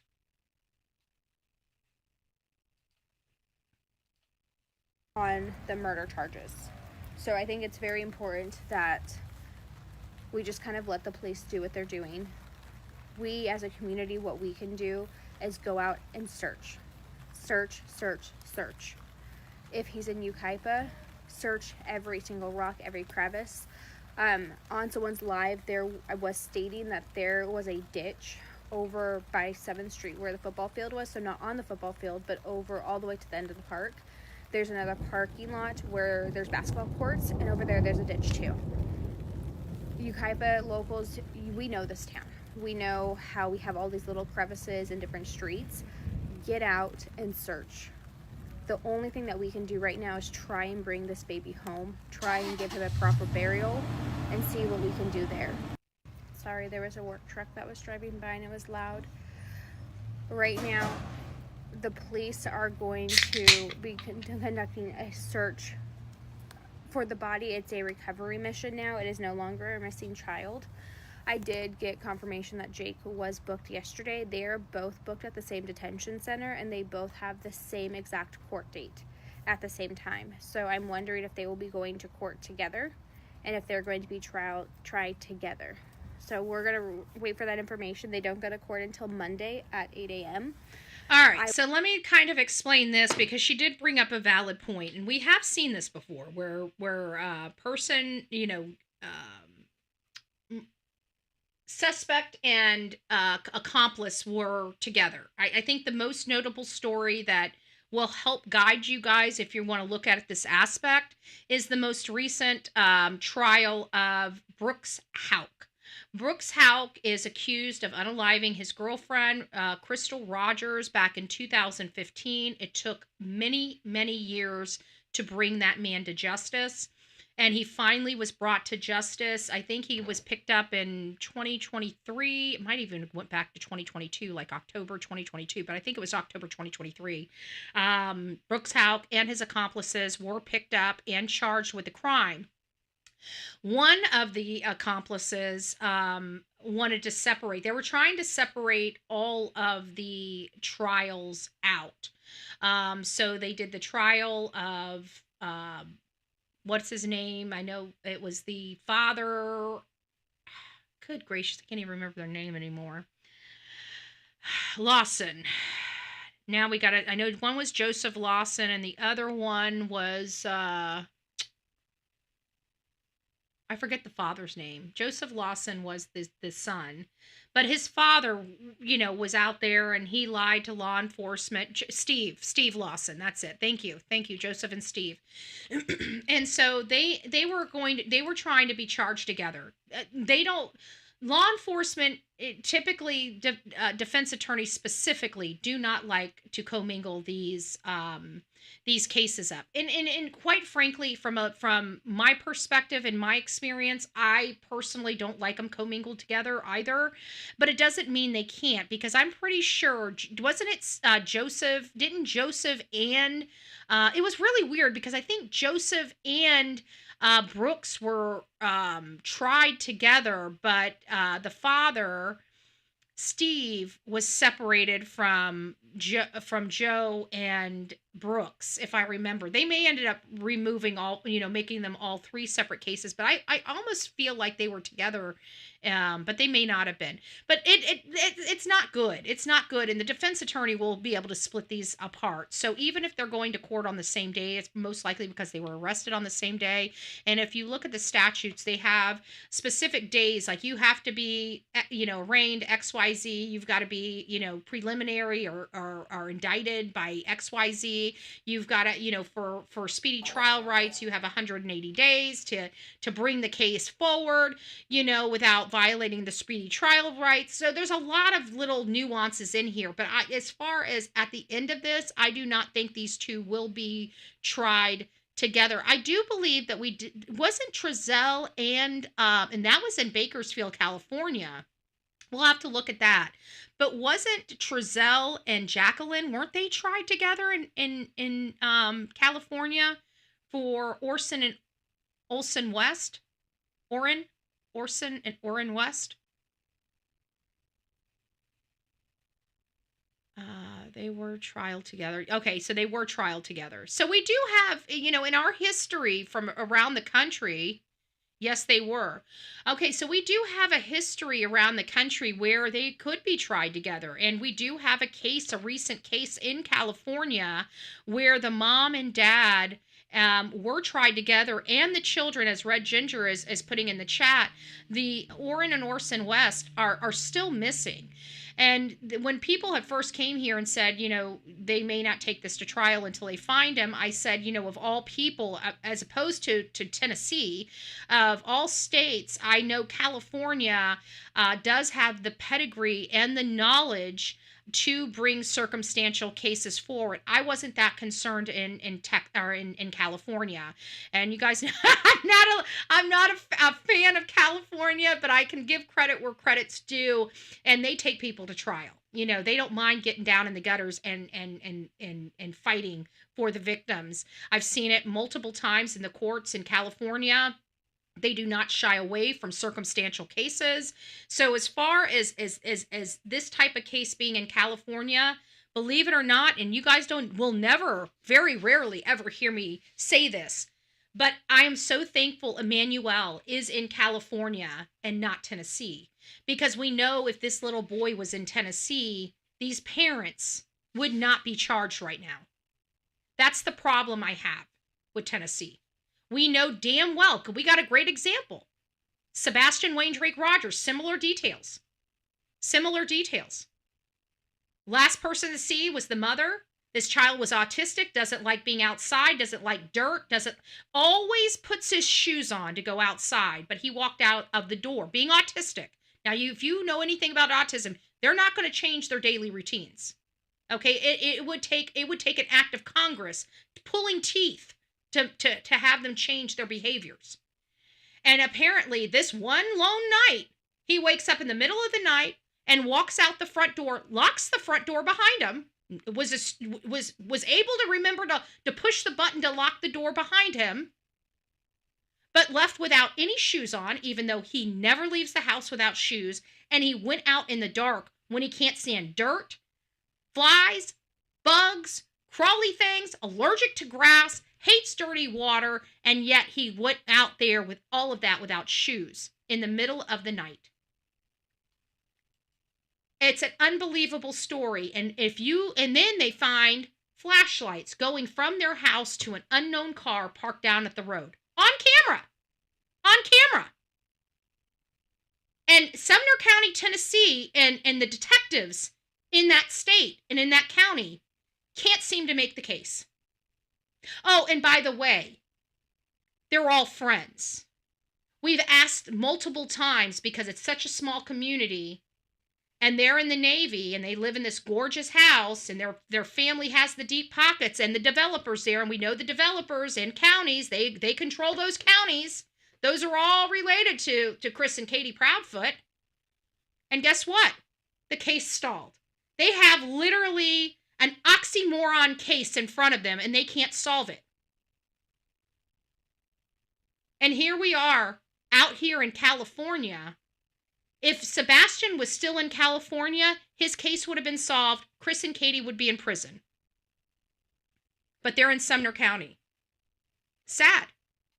Sad. I don't think you'll ever hear me say that, anything. I am so thankful Emmanuel is in California because at least he's going to get justice.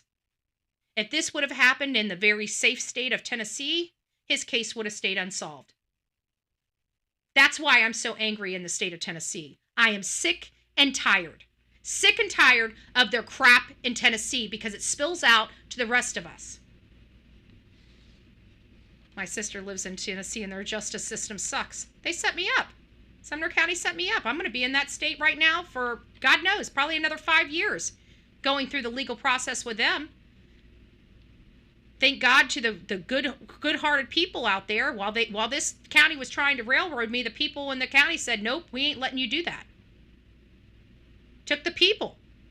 It took the people. Took the people. Corrupt county. Corrupt. Sumner County, Tennessee. Corrupt. Check out the Sebastian Rogers case if you're not familiar with it. I will not be able to be there on Monday, so I will look at the minutes afterwards and do a report on it and go from there. And I know, like, my hair's all out. I promise I'm not, like, disgruntled, like, nothing. I just woke up. We're always worried about our hair. Once they get tried and they start going through that, we're going to be looking at those minutes and we will go through those court cases. I'm not going to stop reporting on this case until we either find the body and this trial gets closed out. So if you guys want that information, if you guys want those videos, you guys can continue to follow and go along. I will be mixing things up into this too, because that's what I do. I'm a podcaster. I focus on true crime, and I do have episodes that I was releasing before all of this happened. So I will still continue with that, but like I said, that's going to be in September. If you guys don't want that content, you guys can unfollow. I just want to make sure that I'm giving ample time for this missing child's case. But like I said, as a public, the only thing that you guys can do right now is not harass the family. I know that's what a lot of people are doing. Go out and search. I agree. I agree with both of it. I agree with both of it. I agree with the solidarity of people standing out in front of that house on public property. That's their constitutional rights here in America. I absolutely support that. I do not support, I support you guys, screaming questions out when they don't want to come out and talk to you. That's journalism. Okay, none of that bothers me.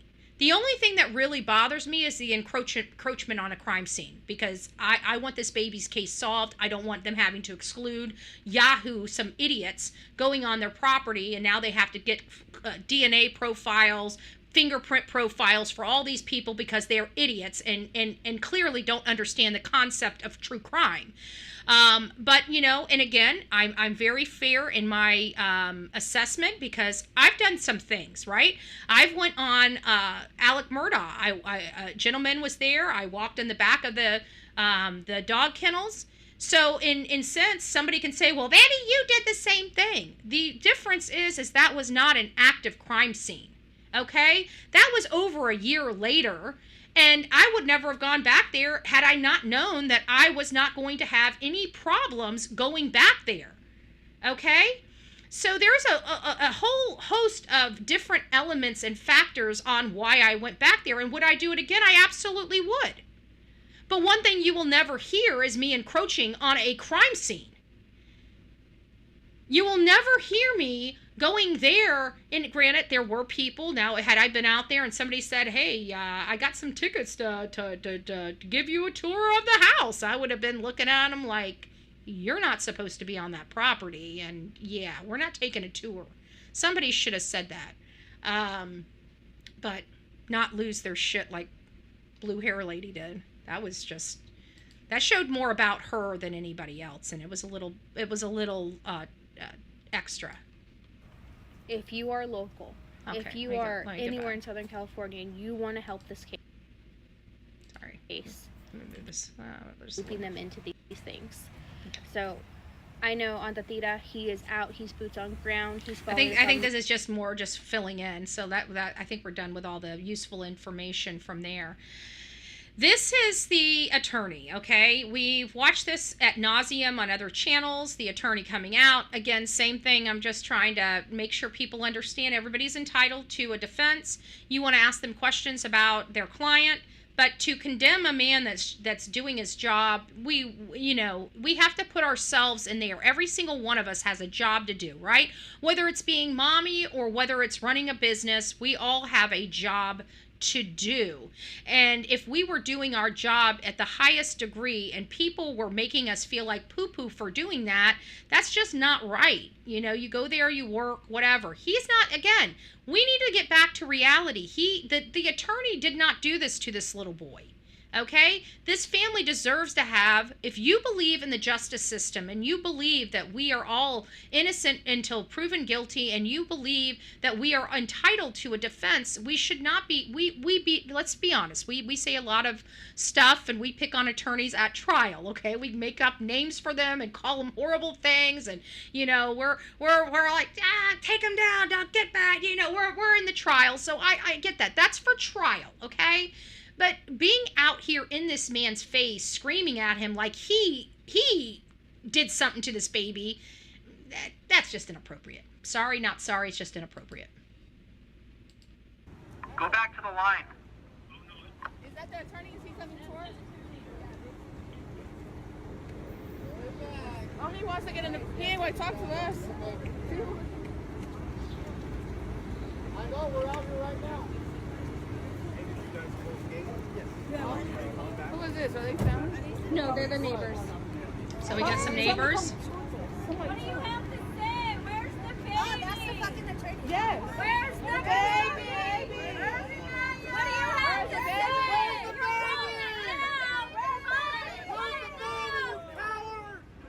See, they're yelling at him, calling him a coward. Where's the baby? This man don't know, folks.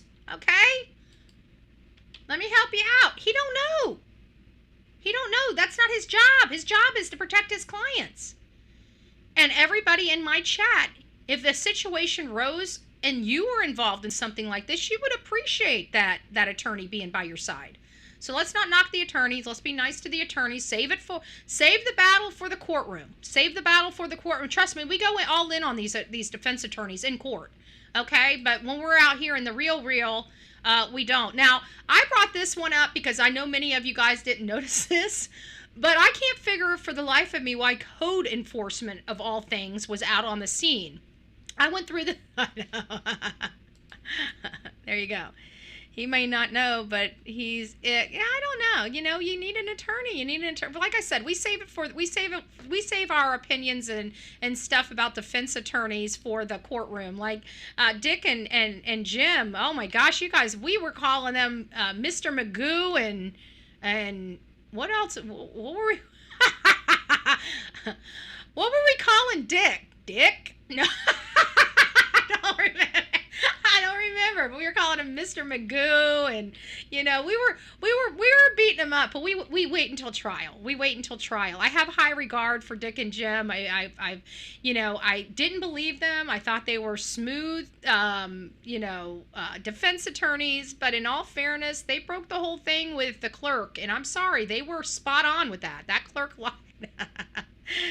We liked them once we met them. Oh yeah, of course, once we met them. But before that, we were like, we would have been out there with the pitchfork. Yeah, poot. That's it, poot. That's right, Mo.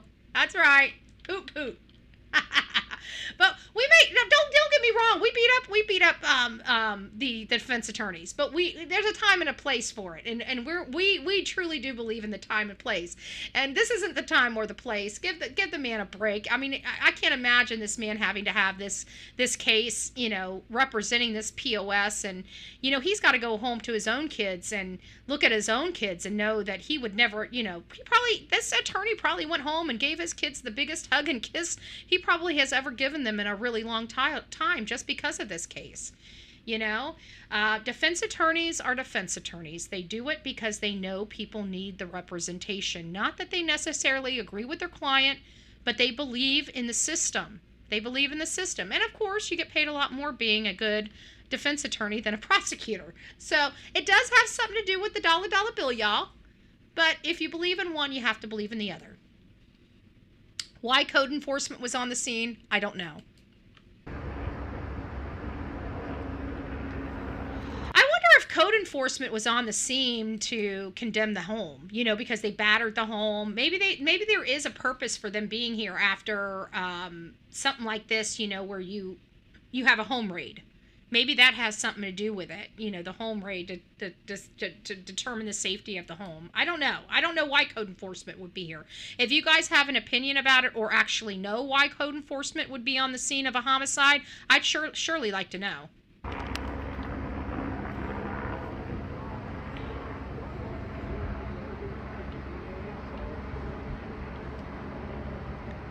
No, he's not doing it pro bono. We'll get into that in just a second.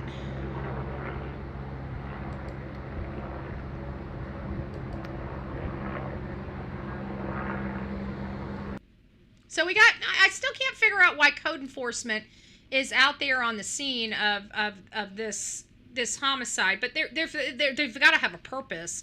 So maybe I don't know. Oh, thank you. I appreciate that. So here is the one from them out in the Big Five, and people brought this up yesterday, and of course, we had some breaking news, and by the time we did the breaking news, we were all just kind of spent, and it had been a long day yesterday, so we decided to go ahead and just cut it, but it had been brought up. Here is, and let me go ahead and see if I can make this just a little bit bigger. I know I hate adjusting these, but I'm going to do it anyways. Hold on. No, yeah, that's it. Let me do this because I want you guys to see it a little bit more.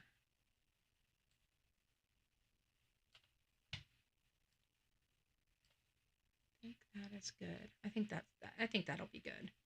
I just want you guys to see it a little bit more because this is where she threw something in the bushes. And I don't know what it is. I don't know if anybody knows what it is. I don't know if anybody went over to the bushes to see what she threw away. If you did, please let me know what it was. I think it's causing a lot of curiosity with a lot of people. Right here.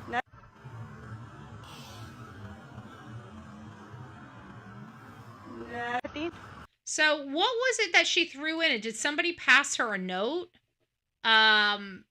It's a valid question. I don't know, if somebody sent her a note, but it looked like a piece of paper of some sort that I saw. Let me see if I can get this a little bit clearer. We'll do it one more time. And then I'll have to adjust the screen again, but I want to get this screen as big as possible for you guys. Oh, wrong. As big as possible for you guys so you guys can see, maybe make it out what it was. The bigger it gets, the more blurry it'll get. So let me see. Back here.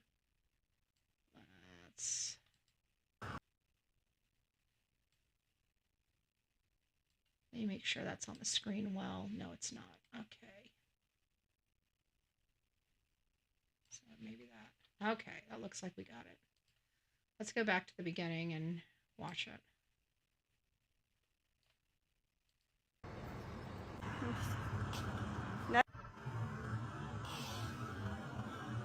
It looks like a piece of paper. Oh my God. It looks like a piece of paper. I don't know what that is. I don't know what that is. But it looks like a piece of paper to me. Again, can't make heads or tails as to what it could be, but it looks like a piece of paper that she's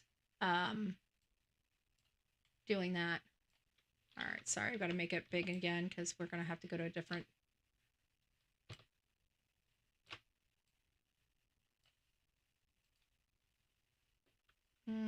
That's not it. I think we're at the just about the end. Okay, so now we're going to go. Oh, that's not it either. Where's my other? Okay, this is the one that I was wanting to talk to you guys about. This was when he was out there talking, and that guy comes up and starts heckling Ahmed. And this is a little different because when I looked at his body structure, I had just watched the video of somebody going into their home and taking a folder out while they were at court, literally right in front of all of the cameras. And I truly believe that guy is the guy that wanted his 15 minutes of fame. That guy knew this guy was on the air. He wanted to make sure he caught him while he was on the air so he could be part of the production. We have this in every case, by the way.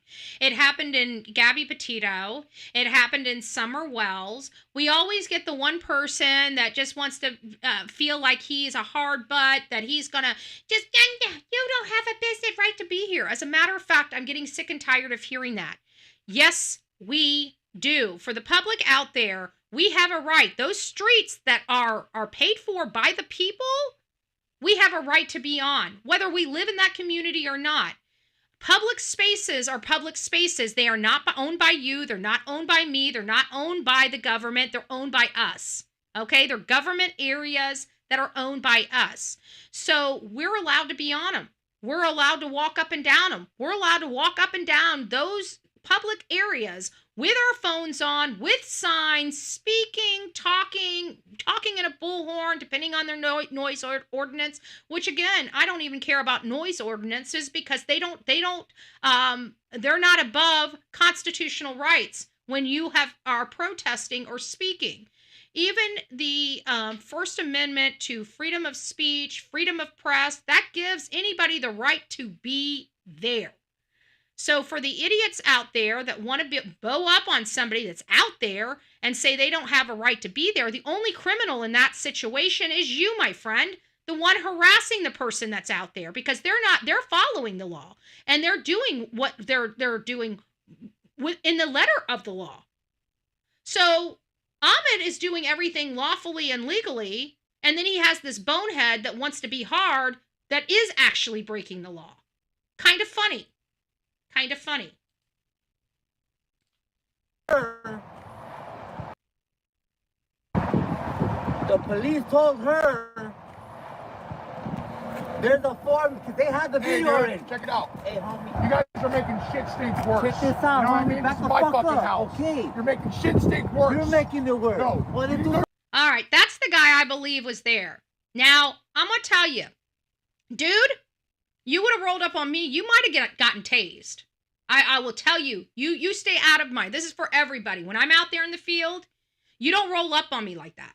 Okay? That's a good way to have yourself right there on that ground. I do not play with my safety. Okay? When I'm out there in the field, I do not play with my safety. So I would recommend that anybody understands you don't play with people's safety. That guy was wrong. The only person wrong in this is that neighbor. Okay? This man wasn't doing anything. He was talking in his own phone, and this guy came up and tried to harass and assault him. The only criminal in this video right here is that neighbor. And I want to focus because I hope that neighbor's watching. You were wrong. You were wrong. But I will tell you, you better watch yourself because people like me don't go out there typically without something on us for protection because we have crazy Daloon idiots like this bonehead right here. That bonehead had gotten that close to me. He might have gotten shocked. I'm going to tell you that. He might have gotten shocked. Don't come up on me like that. I also carry pepper spray. So he was either going to be blind or season out. Not sure which. But be careful out there. Don't put people's lives in jeopardy. And I don't care, at the end of the day, I'm one of these people. Neighbors' comfort, we have a baby that we're looking for. We have a baby we're advocating for. Your comfort in a community is the least of my concerns. Okay? It's the least of my concerns. People are like, I can't believe you do that, Betty. You have no idea what I will do for lawfully and legally for these victims of crime. Okay, I'm truly an advocate and an activist for them. That means we go all in, lawfully and legally. We have integrity, but if, like I said, this whole community, we can all agree, was blessed to have Ahmed. I'm a lot more loud when I come into a community. Ahmed did an amazing job. You would have gotten a great job, but you would have gotten a lot of activism. You would have gotten a lot of signs. You would have gotten some bullhorns. You would have been getting some, that's how we roll. And sometimes that's a little controversial for people. But again, I'm not here for you. That's an emotion. I'm not here on emotions. So there's just a little bit different. But the only person wrong in this situation was that neighbor. And I'm glad he didn't put his hands on anybody. But that's one thing. I record everything. There's always audio on me. You put your hands on me. You even touch my equipment. That's a good way to go to jail. I just want to make sure that that's out there. Something about it. Well, then do something about it. Well, then do It's something not my about business. it. It's none of your business. I if meant you're that not you about it. also, You're like making I shit said, stink worse. you press things like shit, homie. You don't know that this Exactly. motherfucker. The only person that's bringing shame to this community and this child is that neighbor right there running his mouth, trying to be intimidating. Trying to be intimidating. I'm just saying. We don't play like that.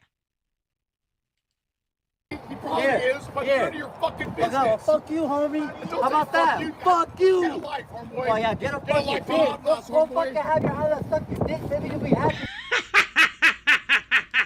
I just want to remind you that, we love Ahmed, but he came from prison, but don't be messing with this guy, okay? He's going to tell you to get gone. Okay, he's sucking a, woo! Maybe I need to have my beat button. Hold on, let's try it. Motherfucker. Oh, yeah. Yeah, go get a fucking blowjob. You're making shit stink Go get a worse. fucking blowjob, bitch. I'm a fucking faggot. Yeah. All right, I think we're safe. We're muted. We're muted. Is it going to come back on? We know it's going to come back on. Oh, it is still going. Oh! I can already hear it now. I just want to throw a few more beeps in there. Yeah, he is. Like, you don't go rolling up on somebody like that. I'm sorry. Sounds like he turned it. Where's the volume? It's coming back on our. There it is. Nobody. By your listeners, nobody. Nobody. No, I said nobody needs this. Not them, not you, not us, nobody. Well done. Manuel will get his justice, homeboy. Let the fucking cops do their job. You're not doing it. Yeah, You're making shit stink you worse. should have fucking helped You're me. making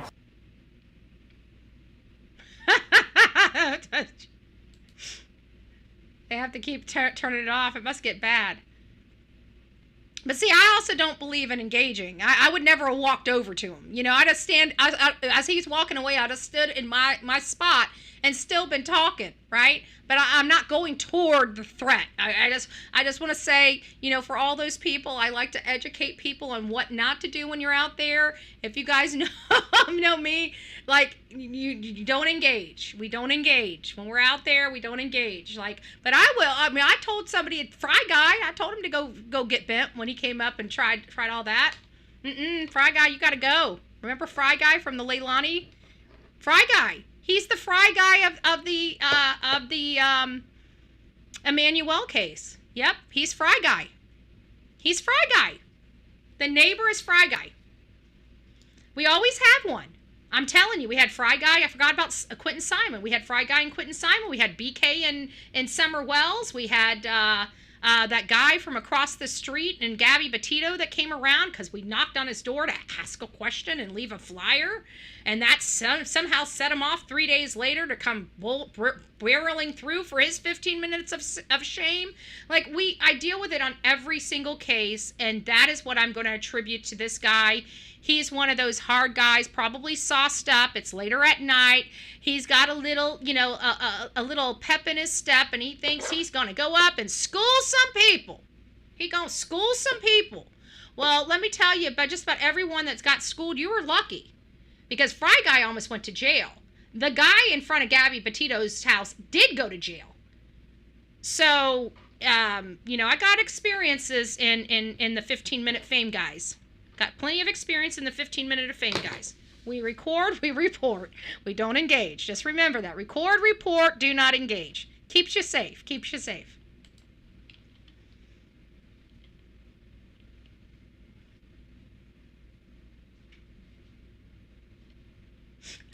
I don't know if I should. I love Ahmed. I don't agree with the, sometimes you just got to put the bowling balls back into the bag, okay? You want your constitutional right, but I can't have mine. Emmanuel, you don't have it here.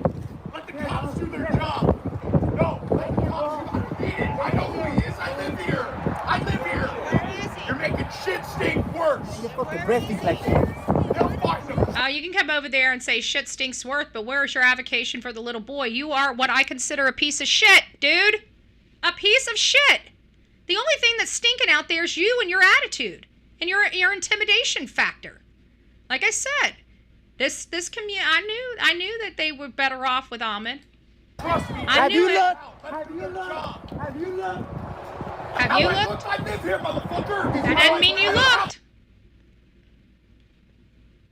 That doesn't mean you looked. Love it. When you put it back on them, most of these 15-minute fame guyers, they don't even help, right? They just want their 15 minutes of fame. He's probably sauced up, feeling big, like, I'm gonna go get this little shrimp guy. I'm gonna go show him. Okay. You wanted your 15 minutes of fame, you got it. Congratulations, you're on the Bullhorn Betty channel. Just saying.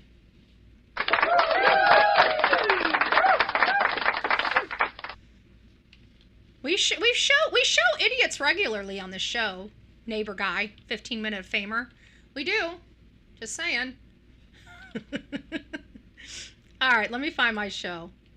I think it was this one. This one here, this is Hidden True Crime. She was saying things. She had him up on her channel last night, over the debacle, the misunderstanding about Emmanuel, which again was an honest mistake, guys. And I know I'm not going to repeat it. I keep repeating it on this channel because at the end of the day, you guys aren't the ones doing it. I mean, you guys have always been, for the most part, been fairly chill with people and show a massive amount of grace. But there's just like Instagram, and which I'm not really on Instagram. It's actually making me like caution myself from being on Instagram because the level of just rudeness, like I don't know if they can handle Bullhorn Betty. Like I ain't putting up with that abuse. I'm just not gonna do it. So for our fan fun, thank you guys for supporting the mission. My mission was just 10 super shots, I think it was, and 15 subscribers. That doesn't tell me my subscribers, so I always try to put that in there because I do want to, we're obviously here to build up a following and other things. So we can advocate and push these things out a lot further. So Melanie says, happy Monday. Hope Emmanuel, they find Emmanuel. Much love to Betty. We got Haley. Thank you so much for the super chat. We got Stephanie. Thank you. Lord, please help us find this child. Amen to that. Our beautiful mod and stalker and BHB stalker, the official stalker. Just joking, B. Betty. I love you. I love you. She's been gal palling it with me for obviously a lot longer than she's been a member here. So God bless you. Thank you for that. Serenity. Oh, I missed yours. Her mom said she finally got the son she's always wanted. So I think all of her other kids are girls. Very interesting. Thank you for that. I didn't hear that. I missed that. We got Deborah. as a newest member, Sailor Mouth. How did you know? How did you know? Hobo's mom did a gifted Bullhorn Betty membership. Guys, welcome to this crazy family we call the Coffee Club, i.e. the Insane Asylum. Grab your straitjacket in your padded room. Welcome aboard. It is a bumpy ride over here on the true crime crazy train, right? I feel like it's, oh, Honey Dip got it. Oh, I love that. I love that. Well, it's official, Honey Dip. You're officially ours. You're officially ours. It's nice to see you. Panda Bear's mom has been advocating for Devlin Tate. If you guys haven't learned about his story, he's an autistic adult. He was just, I think he's 18 or 19 when he disappeared out of Lake Odessa, Michigan. So all my Michigan family out there, look into the Devlin Tate case. There's something not right. He went out that day. He went to a grocery store, brought some stuff back to the home.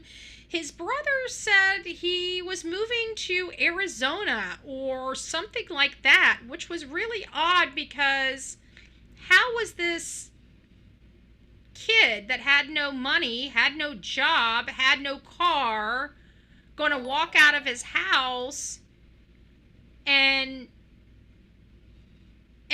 go to Arizona? How was he going to get to Arizona? Certainly his brother didn't think he was going to walk there from Michigan, did he?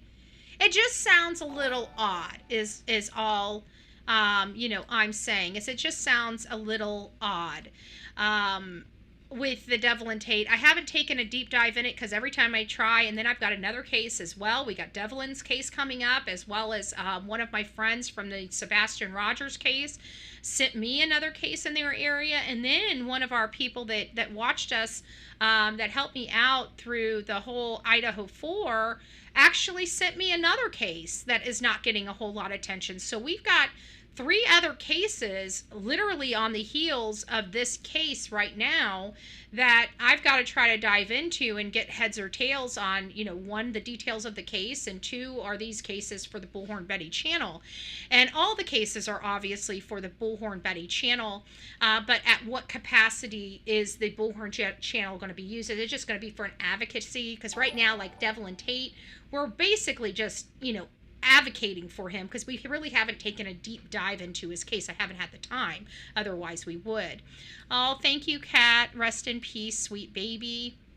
Yes, this case is going to be hard for all of us, and we already know the ending to this story, and it's still going to be very, very, very hard for us, folks. There's no easy way out of this. The only thing that's going to make this more palatable for us is to see justice for this baby. But I think the goal now that we have the parents behind bars is to truly find this child and make sure this child can rest in peace. That really is the most disturbing part of all this, is that his mother still won't break. His mother still won't break. We got Jake out there. We all believed that the mother would break. I think at the consensus across the board is mom would break. Mom would break. And we're not seeing mom out there. We're seeing Jake out there. Maybe mom did break. Maybe that's the reason why Jake broke. I mean, we don't know a whole lot that's going behind there, but it really upsets me that mom's not there. That it's Jake. It's Jake. It's always Jake throwing somebody under the bus. It's always Jake trying to smooth over everybody. It's always Jake. Jake. And he's out there, and they still haven't found the body. And it just makes me feel like he's lying. It truly does. It just makes me feel like he's playing this stupid game. And I know eventually they're going to dance with him. They're going to play this game with him. They're going to dance with him until they get where they need. I can tell you they're getting there. I can see the direction of how everything's going as of yesterday. That even though we didn't get what we wanted Emmanuel. We did get a step in the right direction. He's admitting to something. We didn't hear about Rebecca, but we know for him he's starting to break. And hopefully somewhere in him coming to acceptance of what he did and what his punishment is going to ultimately be, somewhere in there's always that hesitation. Am I giving them the case against me? Am I not? But it always comes down to doing the right thing because they're arrested. They're already charged with the murder. Okay? It's not going to get better for them. It's not. At this point, the best, in my opinion, the best strategy is mercy. Okay? When you're caught this much, in my opinion, your best strategy is mercy. That is your best strategy. That is the best strategy that will help you with your saving your own life. It's the best strategy when you're back to just mercy. Here's what happened. You caught us. We tried to hide this information. Ba ba ba ba ba ba ba. That is the best thing you can do for yourself, because you're setting yourself up for a plea deal. You're saving yourself the grief, okay? Because what they're going to do, especially if they find this child, it's going to be presented at trial. I mean, for everybody, it's just going to show two parents being utterly heartless. Utterly heartless. And that is exactly how the jury is going to take them. This is the only path forward for these two people if they grab a hold of it. It's mercy. And the only way you're going to get mercy is by telling us where this child is. Because I know the people of California, like I said, I have all the confidence in the world that the jury in California is going to do the right thing on this case. Mercy. Mercy is these parents' only path forward. Mercy. That's it. Because they keep playing this card, like Rebecca's playing, that this child was abducted still after being caught. Still after being caught, she's still going to try to play innocent. You're not getting squat from the jury. They're going to make sure that is all brought in. How many opportunities they gave this mother to do the right thing, and she chose not to do it over and over and over again. It is taking the any possibility of her looking like a victim of Jake away and turning her into the same monster he is. And it's going to be easy for the prosecution to do that. It's going to be very easy for the prosecution to make her look like Jake. And she's allowing them to do that to her. So, again, you guys may love the old man, but I wouldn't be loving my man into a prison cell. I'm sorry. I wouldn't be loving my man into a death sentence. I don't love anybody that much. I love myself a hell of a lot more than that. I love myself a hell of a lot more than that. I got no loyalty to somebody that hurts somebody else. I will tell you, you guys always say snitches get stitches. I'd be the snitch. Like, you don't want me involved in any of your business. I'm the snitch. I wear the snitch badge proudly. I'm a snitch. If you don't know I'm a snitch, let me tell you again. I'm a snitch. Okay? If I hear of criminal activity, I'm snitching. Okay? I'm snitching. And I got plenty of scars on my face. Not from snitching. Actually, I got the scars on my face from being quiet. Haven't gotten a scar since I started snitching. Just saying. Just saying. Right, exactly. Thank you, Elizabeth. And we are seeing this sort of pattern of, like, it's been quite some time since baby Emmanuel has been seen. So who knows when this alleged murder now actually even happened. As we shared earlier this week, baby clothing Sorry, we're having some technical was also issues. allegedly discovered in a dumpster near the family home. While authorities have not confirmed whether the clothing belonged to Emmanuel, the fact that none of his clothes were found in the house only deepens suspicion. We're also learning new details about what may have happened in the days leading up to the reported abduction. So what she's talking about is we're learning that this child, well, let's get back to I think this is going to dovetail right into the 7-month-old, 9-month-old discussion. Okay, if you guys don't know what I'm talking about, there are people out there that said that this boy's birthday is in November, that he was 9 months old, and it probably, well, they first said it was December. Then they said, one lady was talking and she said a date. And then they said, oh, that's my son's birthday. So it kind of appears that we can't, from what I'm hearing, there is no birth certificate. And we're going to talk about that as well. Or no birth certificate found. I don't know how true that is. That is rumor. I have not verified, factuated anything of that nature. I'm going to tell you guys, I don't know. But we do know for a fact clothes were found in a dumpster. We do know for a fact law enforcement has expressed that there was no photo, that the photos, they didn't express there was no photos. They expressed the photos, all the photos of Emmanuel have been removed. So somebody was in here like, how do we know that they're just not a digital family? Because the wording of the statement from law enforcement, I believe, stated the photos were removed. So that means that there was something there and it's not there anymore. So we have all his baby photos removed and all of his clothing thrown out. Now, and then we learned on Pascal yesterday that it sounds like Rebecca actually called law enforcement and asked her if she could throw the child's clothes away. Now, mind you, they're in an active search for a missing baby that was abducted. And it was reported by the same woman on the other end of the phone with law enforcement finding out if she can throw the kid's clothes away. Like, I am in disbelief that somebody would be that stupid. Again, I have not seen, I've heard that statement being on Fat and Opinionated, or maybe not Fat and Opinionated. They did talk about it, but I definitely saw it on Pascal. And I believe I heard that from Ahmed as well, but I definitely know for a fact, 100%, I heard it from Pascal. So I feel like the information is accurate, but I can't say it's factual because I got no receipts. But if factual, wow. Can you imagine the officer that got that phone call and it's like, thinking to himself, probably didn't say anything to her, but thinking to himself, like, we're still looking for your missing son and you're wanting to throw his photos and clothes away?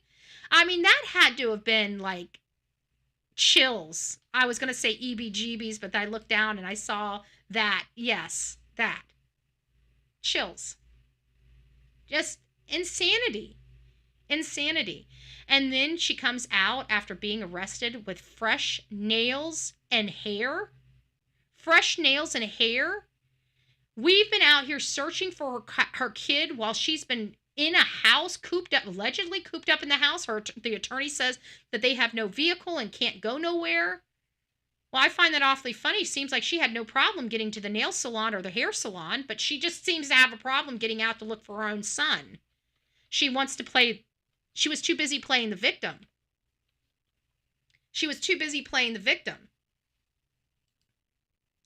The only one that we saw was from that lady that went slap off. And I think it might be this one. No. There was a lady that went slap off on the governor out there. And I'm like, yes, this is how I've been feeling for freaking a week. And I'm like, yes. But I think I deleted it. I obviously deleted a lot of my videos that I was looking at. Oh, SB. Oh, here it is. San Bernardino's son. This is the article. We do still have it. Okay, this is the article. Here's the article that they were trying to make me pay for on the other site.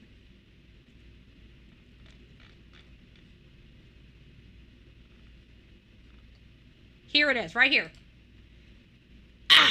Right when I go to push on it. Now it's from the same site. But you guys saw it before it went to this. 16-year-old. Shame on them. You guys can't put these. I hope anybody that does this when there's a missing child that literally puts it behind a paywall and just doesn't fill it up with a bunch of advertisement. I hope these people go out of business. I really do. Because, there's the rest of the... I'm not paying $2 or $6 for 2 years when I'm literally going to be here for this case and I'm going to be out. If you want me to pay for the article, put 50 cents on it, 99 cents on it. But to block people from getting the article without subbing up to this for 2 solid years, a 2-year commitment, cut it out. Nobody's going to do that. These people are idiots. Okay, so anyways, we saw that. It's 16-year-old. She's talking about a 16-year-old child that she has. I don't know where the 16-year-old child has, because the 2 children that we heard, the 2 girls that we heard from her previous marriage, she walked away from and had nothing to do with after that. So much so that they didn't even know she was a new mom, or she had gotten, gotten married. Like, they didn't know this. So where's this 16-year-old? Are we mistaken that we're considering both of those 2 kids from the other marriage? We accidentally maybe said that they were both adults and one was an adult and one's under the age. Maybe that's it. And if that's the case, how did the father, if that child has been around Jake before, and so much so where Rebecca can say that he treats her 16-year-old good, well, that's a problem. Because that doesn't make sense. Where did the 16-year-old come from? And if they did have a connection and they're still communicating, then why didn't their father know that she was remarried and had 2 children?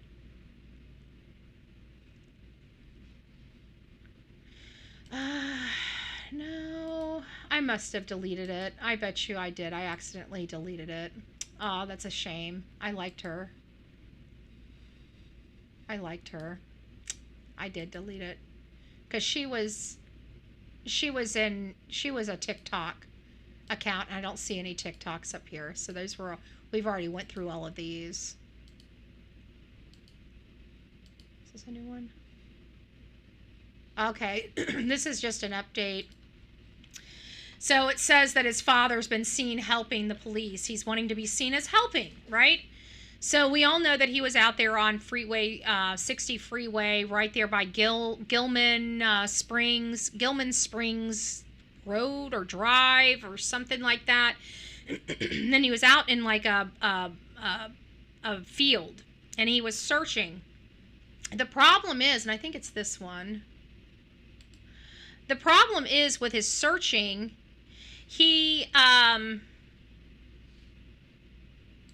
the dogs didn't pick up on a scent. It sounds like they went out there and they closed the search down very quickly, because I would assume that what was being said by Jake, maybe in this new version of his story, wasn't holding water. He probably said, well, Rebecca did this to him, so all I did was take him out and put him out here. And they were like, okay, well, would you be willing to take us out there and show us? Sure, happy to. And then he goes out there, they get the dogs out there, they have the team out there, they're ready to get Emmanuel, and nothing's making sense. The story he's saying isn't making sense. Where did you put him? Where did you park? How did you get here? Probably isn't making sense. And maybe that's why they pulled the plug on that search so quickly. But it could very well be the fact that maybe he forgot the very specific place. It's not the first time we've heard it. We've had I think it was a serial killer. I can't remember whether it was a Happy Face or, BTK or one of them, but I remember someone studying one of them. Might have been Robert Long. I can't remember. That had said,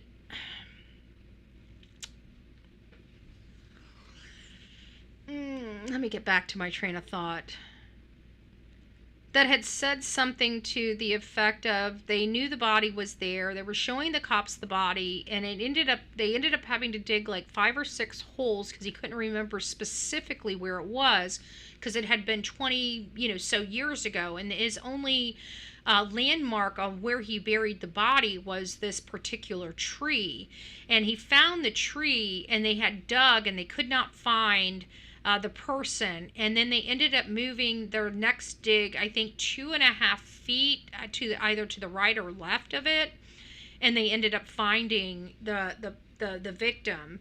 But it was okay, Angel's saying it was BTK. Okay, that was it. Okay, well, I remember hearing it. I just couldn't remember which one. I remember a lot of stuff. I just don't remember the specific case it went to. And that's where him being out there and them not finding anything, hitting pay dirt this time, it's not the first time I've heard about that. with BTK or the river or Green. Oh, it might have been Green River. You're right. It might have been. It was one or the other. Yeah, I didn't even think about Green River. It might have been Green River, actually. I don't remember which one it was specifically, but anyways, it could be one of those things. Now, the person that I recall that this happened to, it had been there, their victim had been there significant number of years, not just a month or two. Which brings me back to the next thing, the 7 to 9 month old. People are starting to look at the date and believe that this child was older than reported. According to some of the people close to this family, they're reporting that this child may have been as old as 9 months old when reported missing. And I'm thinking, I brought up, Dawn Wells and Candace Bly. You guys remember, they didn't remember Summer's birthday. But they were deluded. They were on substances. They were drinking heavily. Their brains were not there. Their brains were floating around in a sea of substances and alcohol. And that's why they couldn't remember their birthday. I don't see these people. Now, I do believe there's substances somewhere in this story, either selling them or something else. There's substances here. I don't know why I felt that way since the beginning of the case. Since I learned about the nephew and the cameras on their home, there was just something in my gut that made me feel like there's something more here that's not being looked at because of the homicide investigation. But people in my TikTok chat believes that it might be the time that they got rid of Emmanuel. And that's why 7 months is staying in their brain. And as horrible as that sounds, that might make, if there is a discrepancy in his age from being, if he's really not 7 months old when he disappeared, he's actually 8 months old when he disappeared, or he was 9 months old when he's disappeared. I don't know how a mother could not know how many months old her child is. And somebody indicated that it's possible that made sense. And I thought, with everybody not knowing when this child truly disappeared, there were no third parties. They lived this very estranged lifestyle from their families collectively. Nobody knows when this child lost his life. But yes, Red Ginger, I do believe he lost his life at 7 months old. I do believe that.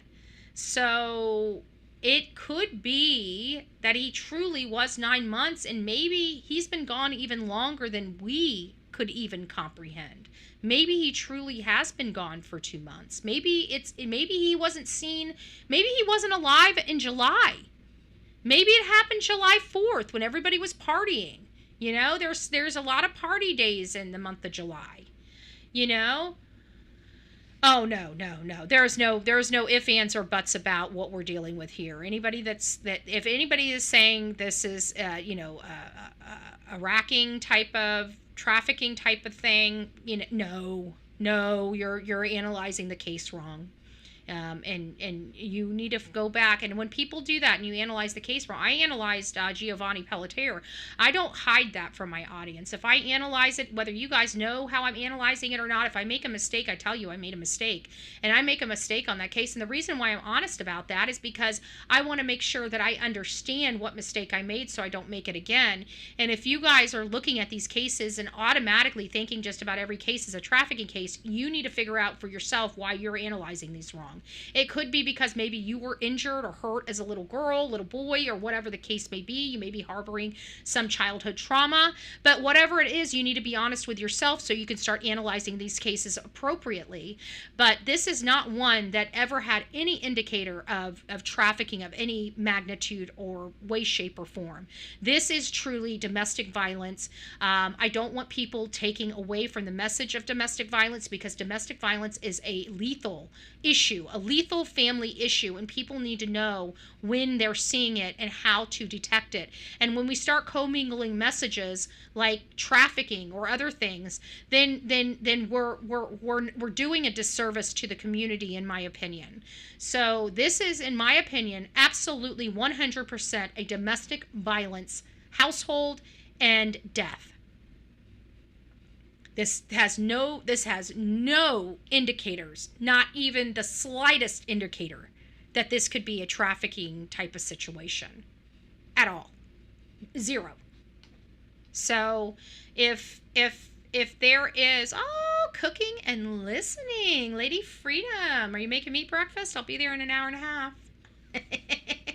Actually, I got some ripe bacon yesterday. I'm gonna have me some bacon and eggs, baby. Some bacon and eggs. Some thick cut applewood bacon. I'm getting hungry. Now I need to go get breakfast for lunch.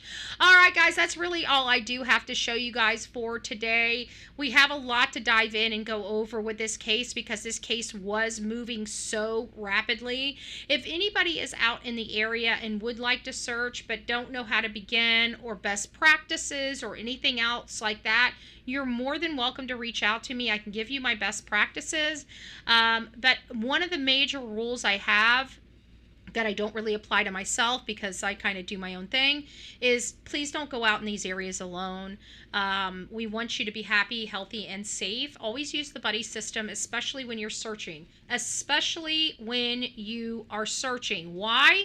Because in some of these terrains, they're rugged. Not that I worry about people attacking you, okay? I mean, you have to worry about that in some of these cases as well. But when you're out searching, that's the least of my concern for you, okay?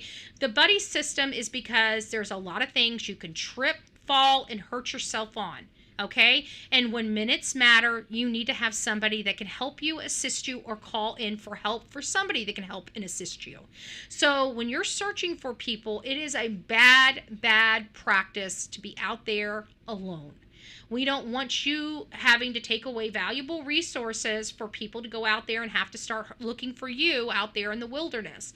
Never mind the fact that there's snakes, coyotes, bears, God knows what else out there. You have to be safe, and the best way that you can keep yourself safe when you're searching is making sure you have a buddy system. A buddy system is very, very important. It could be a matter of life and death when you're out there in these fields and in these terrains. So I definitely promote citizen searches, citizen journalism. I promote anybody that's being a good citizen and a steward of your community. I support, I promote. I don't care what side of the aisle you're on, where you come from, your ideology. I don't care. If you're doing good, I'm going to say you're doing good. This is all hands on deck. It's a 7-month-old child.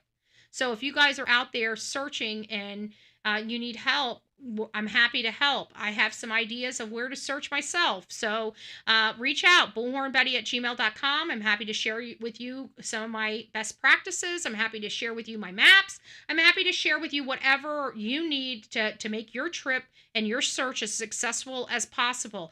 Every search is successful.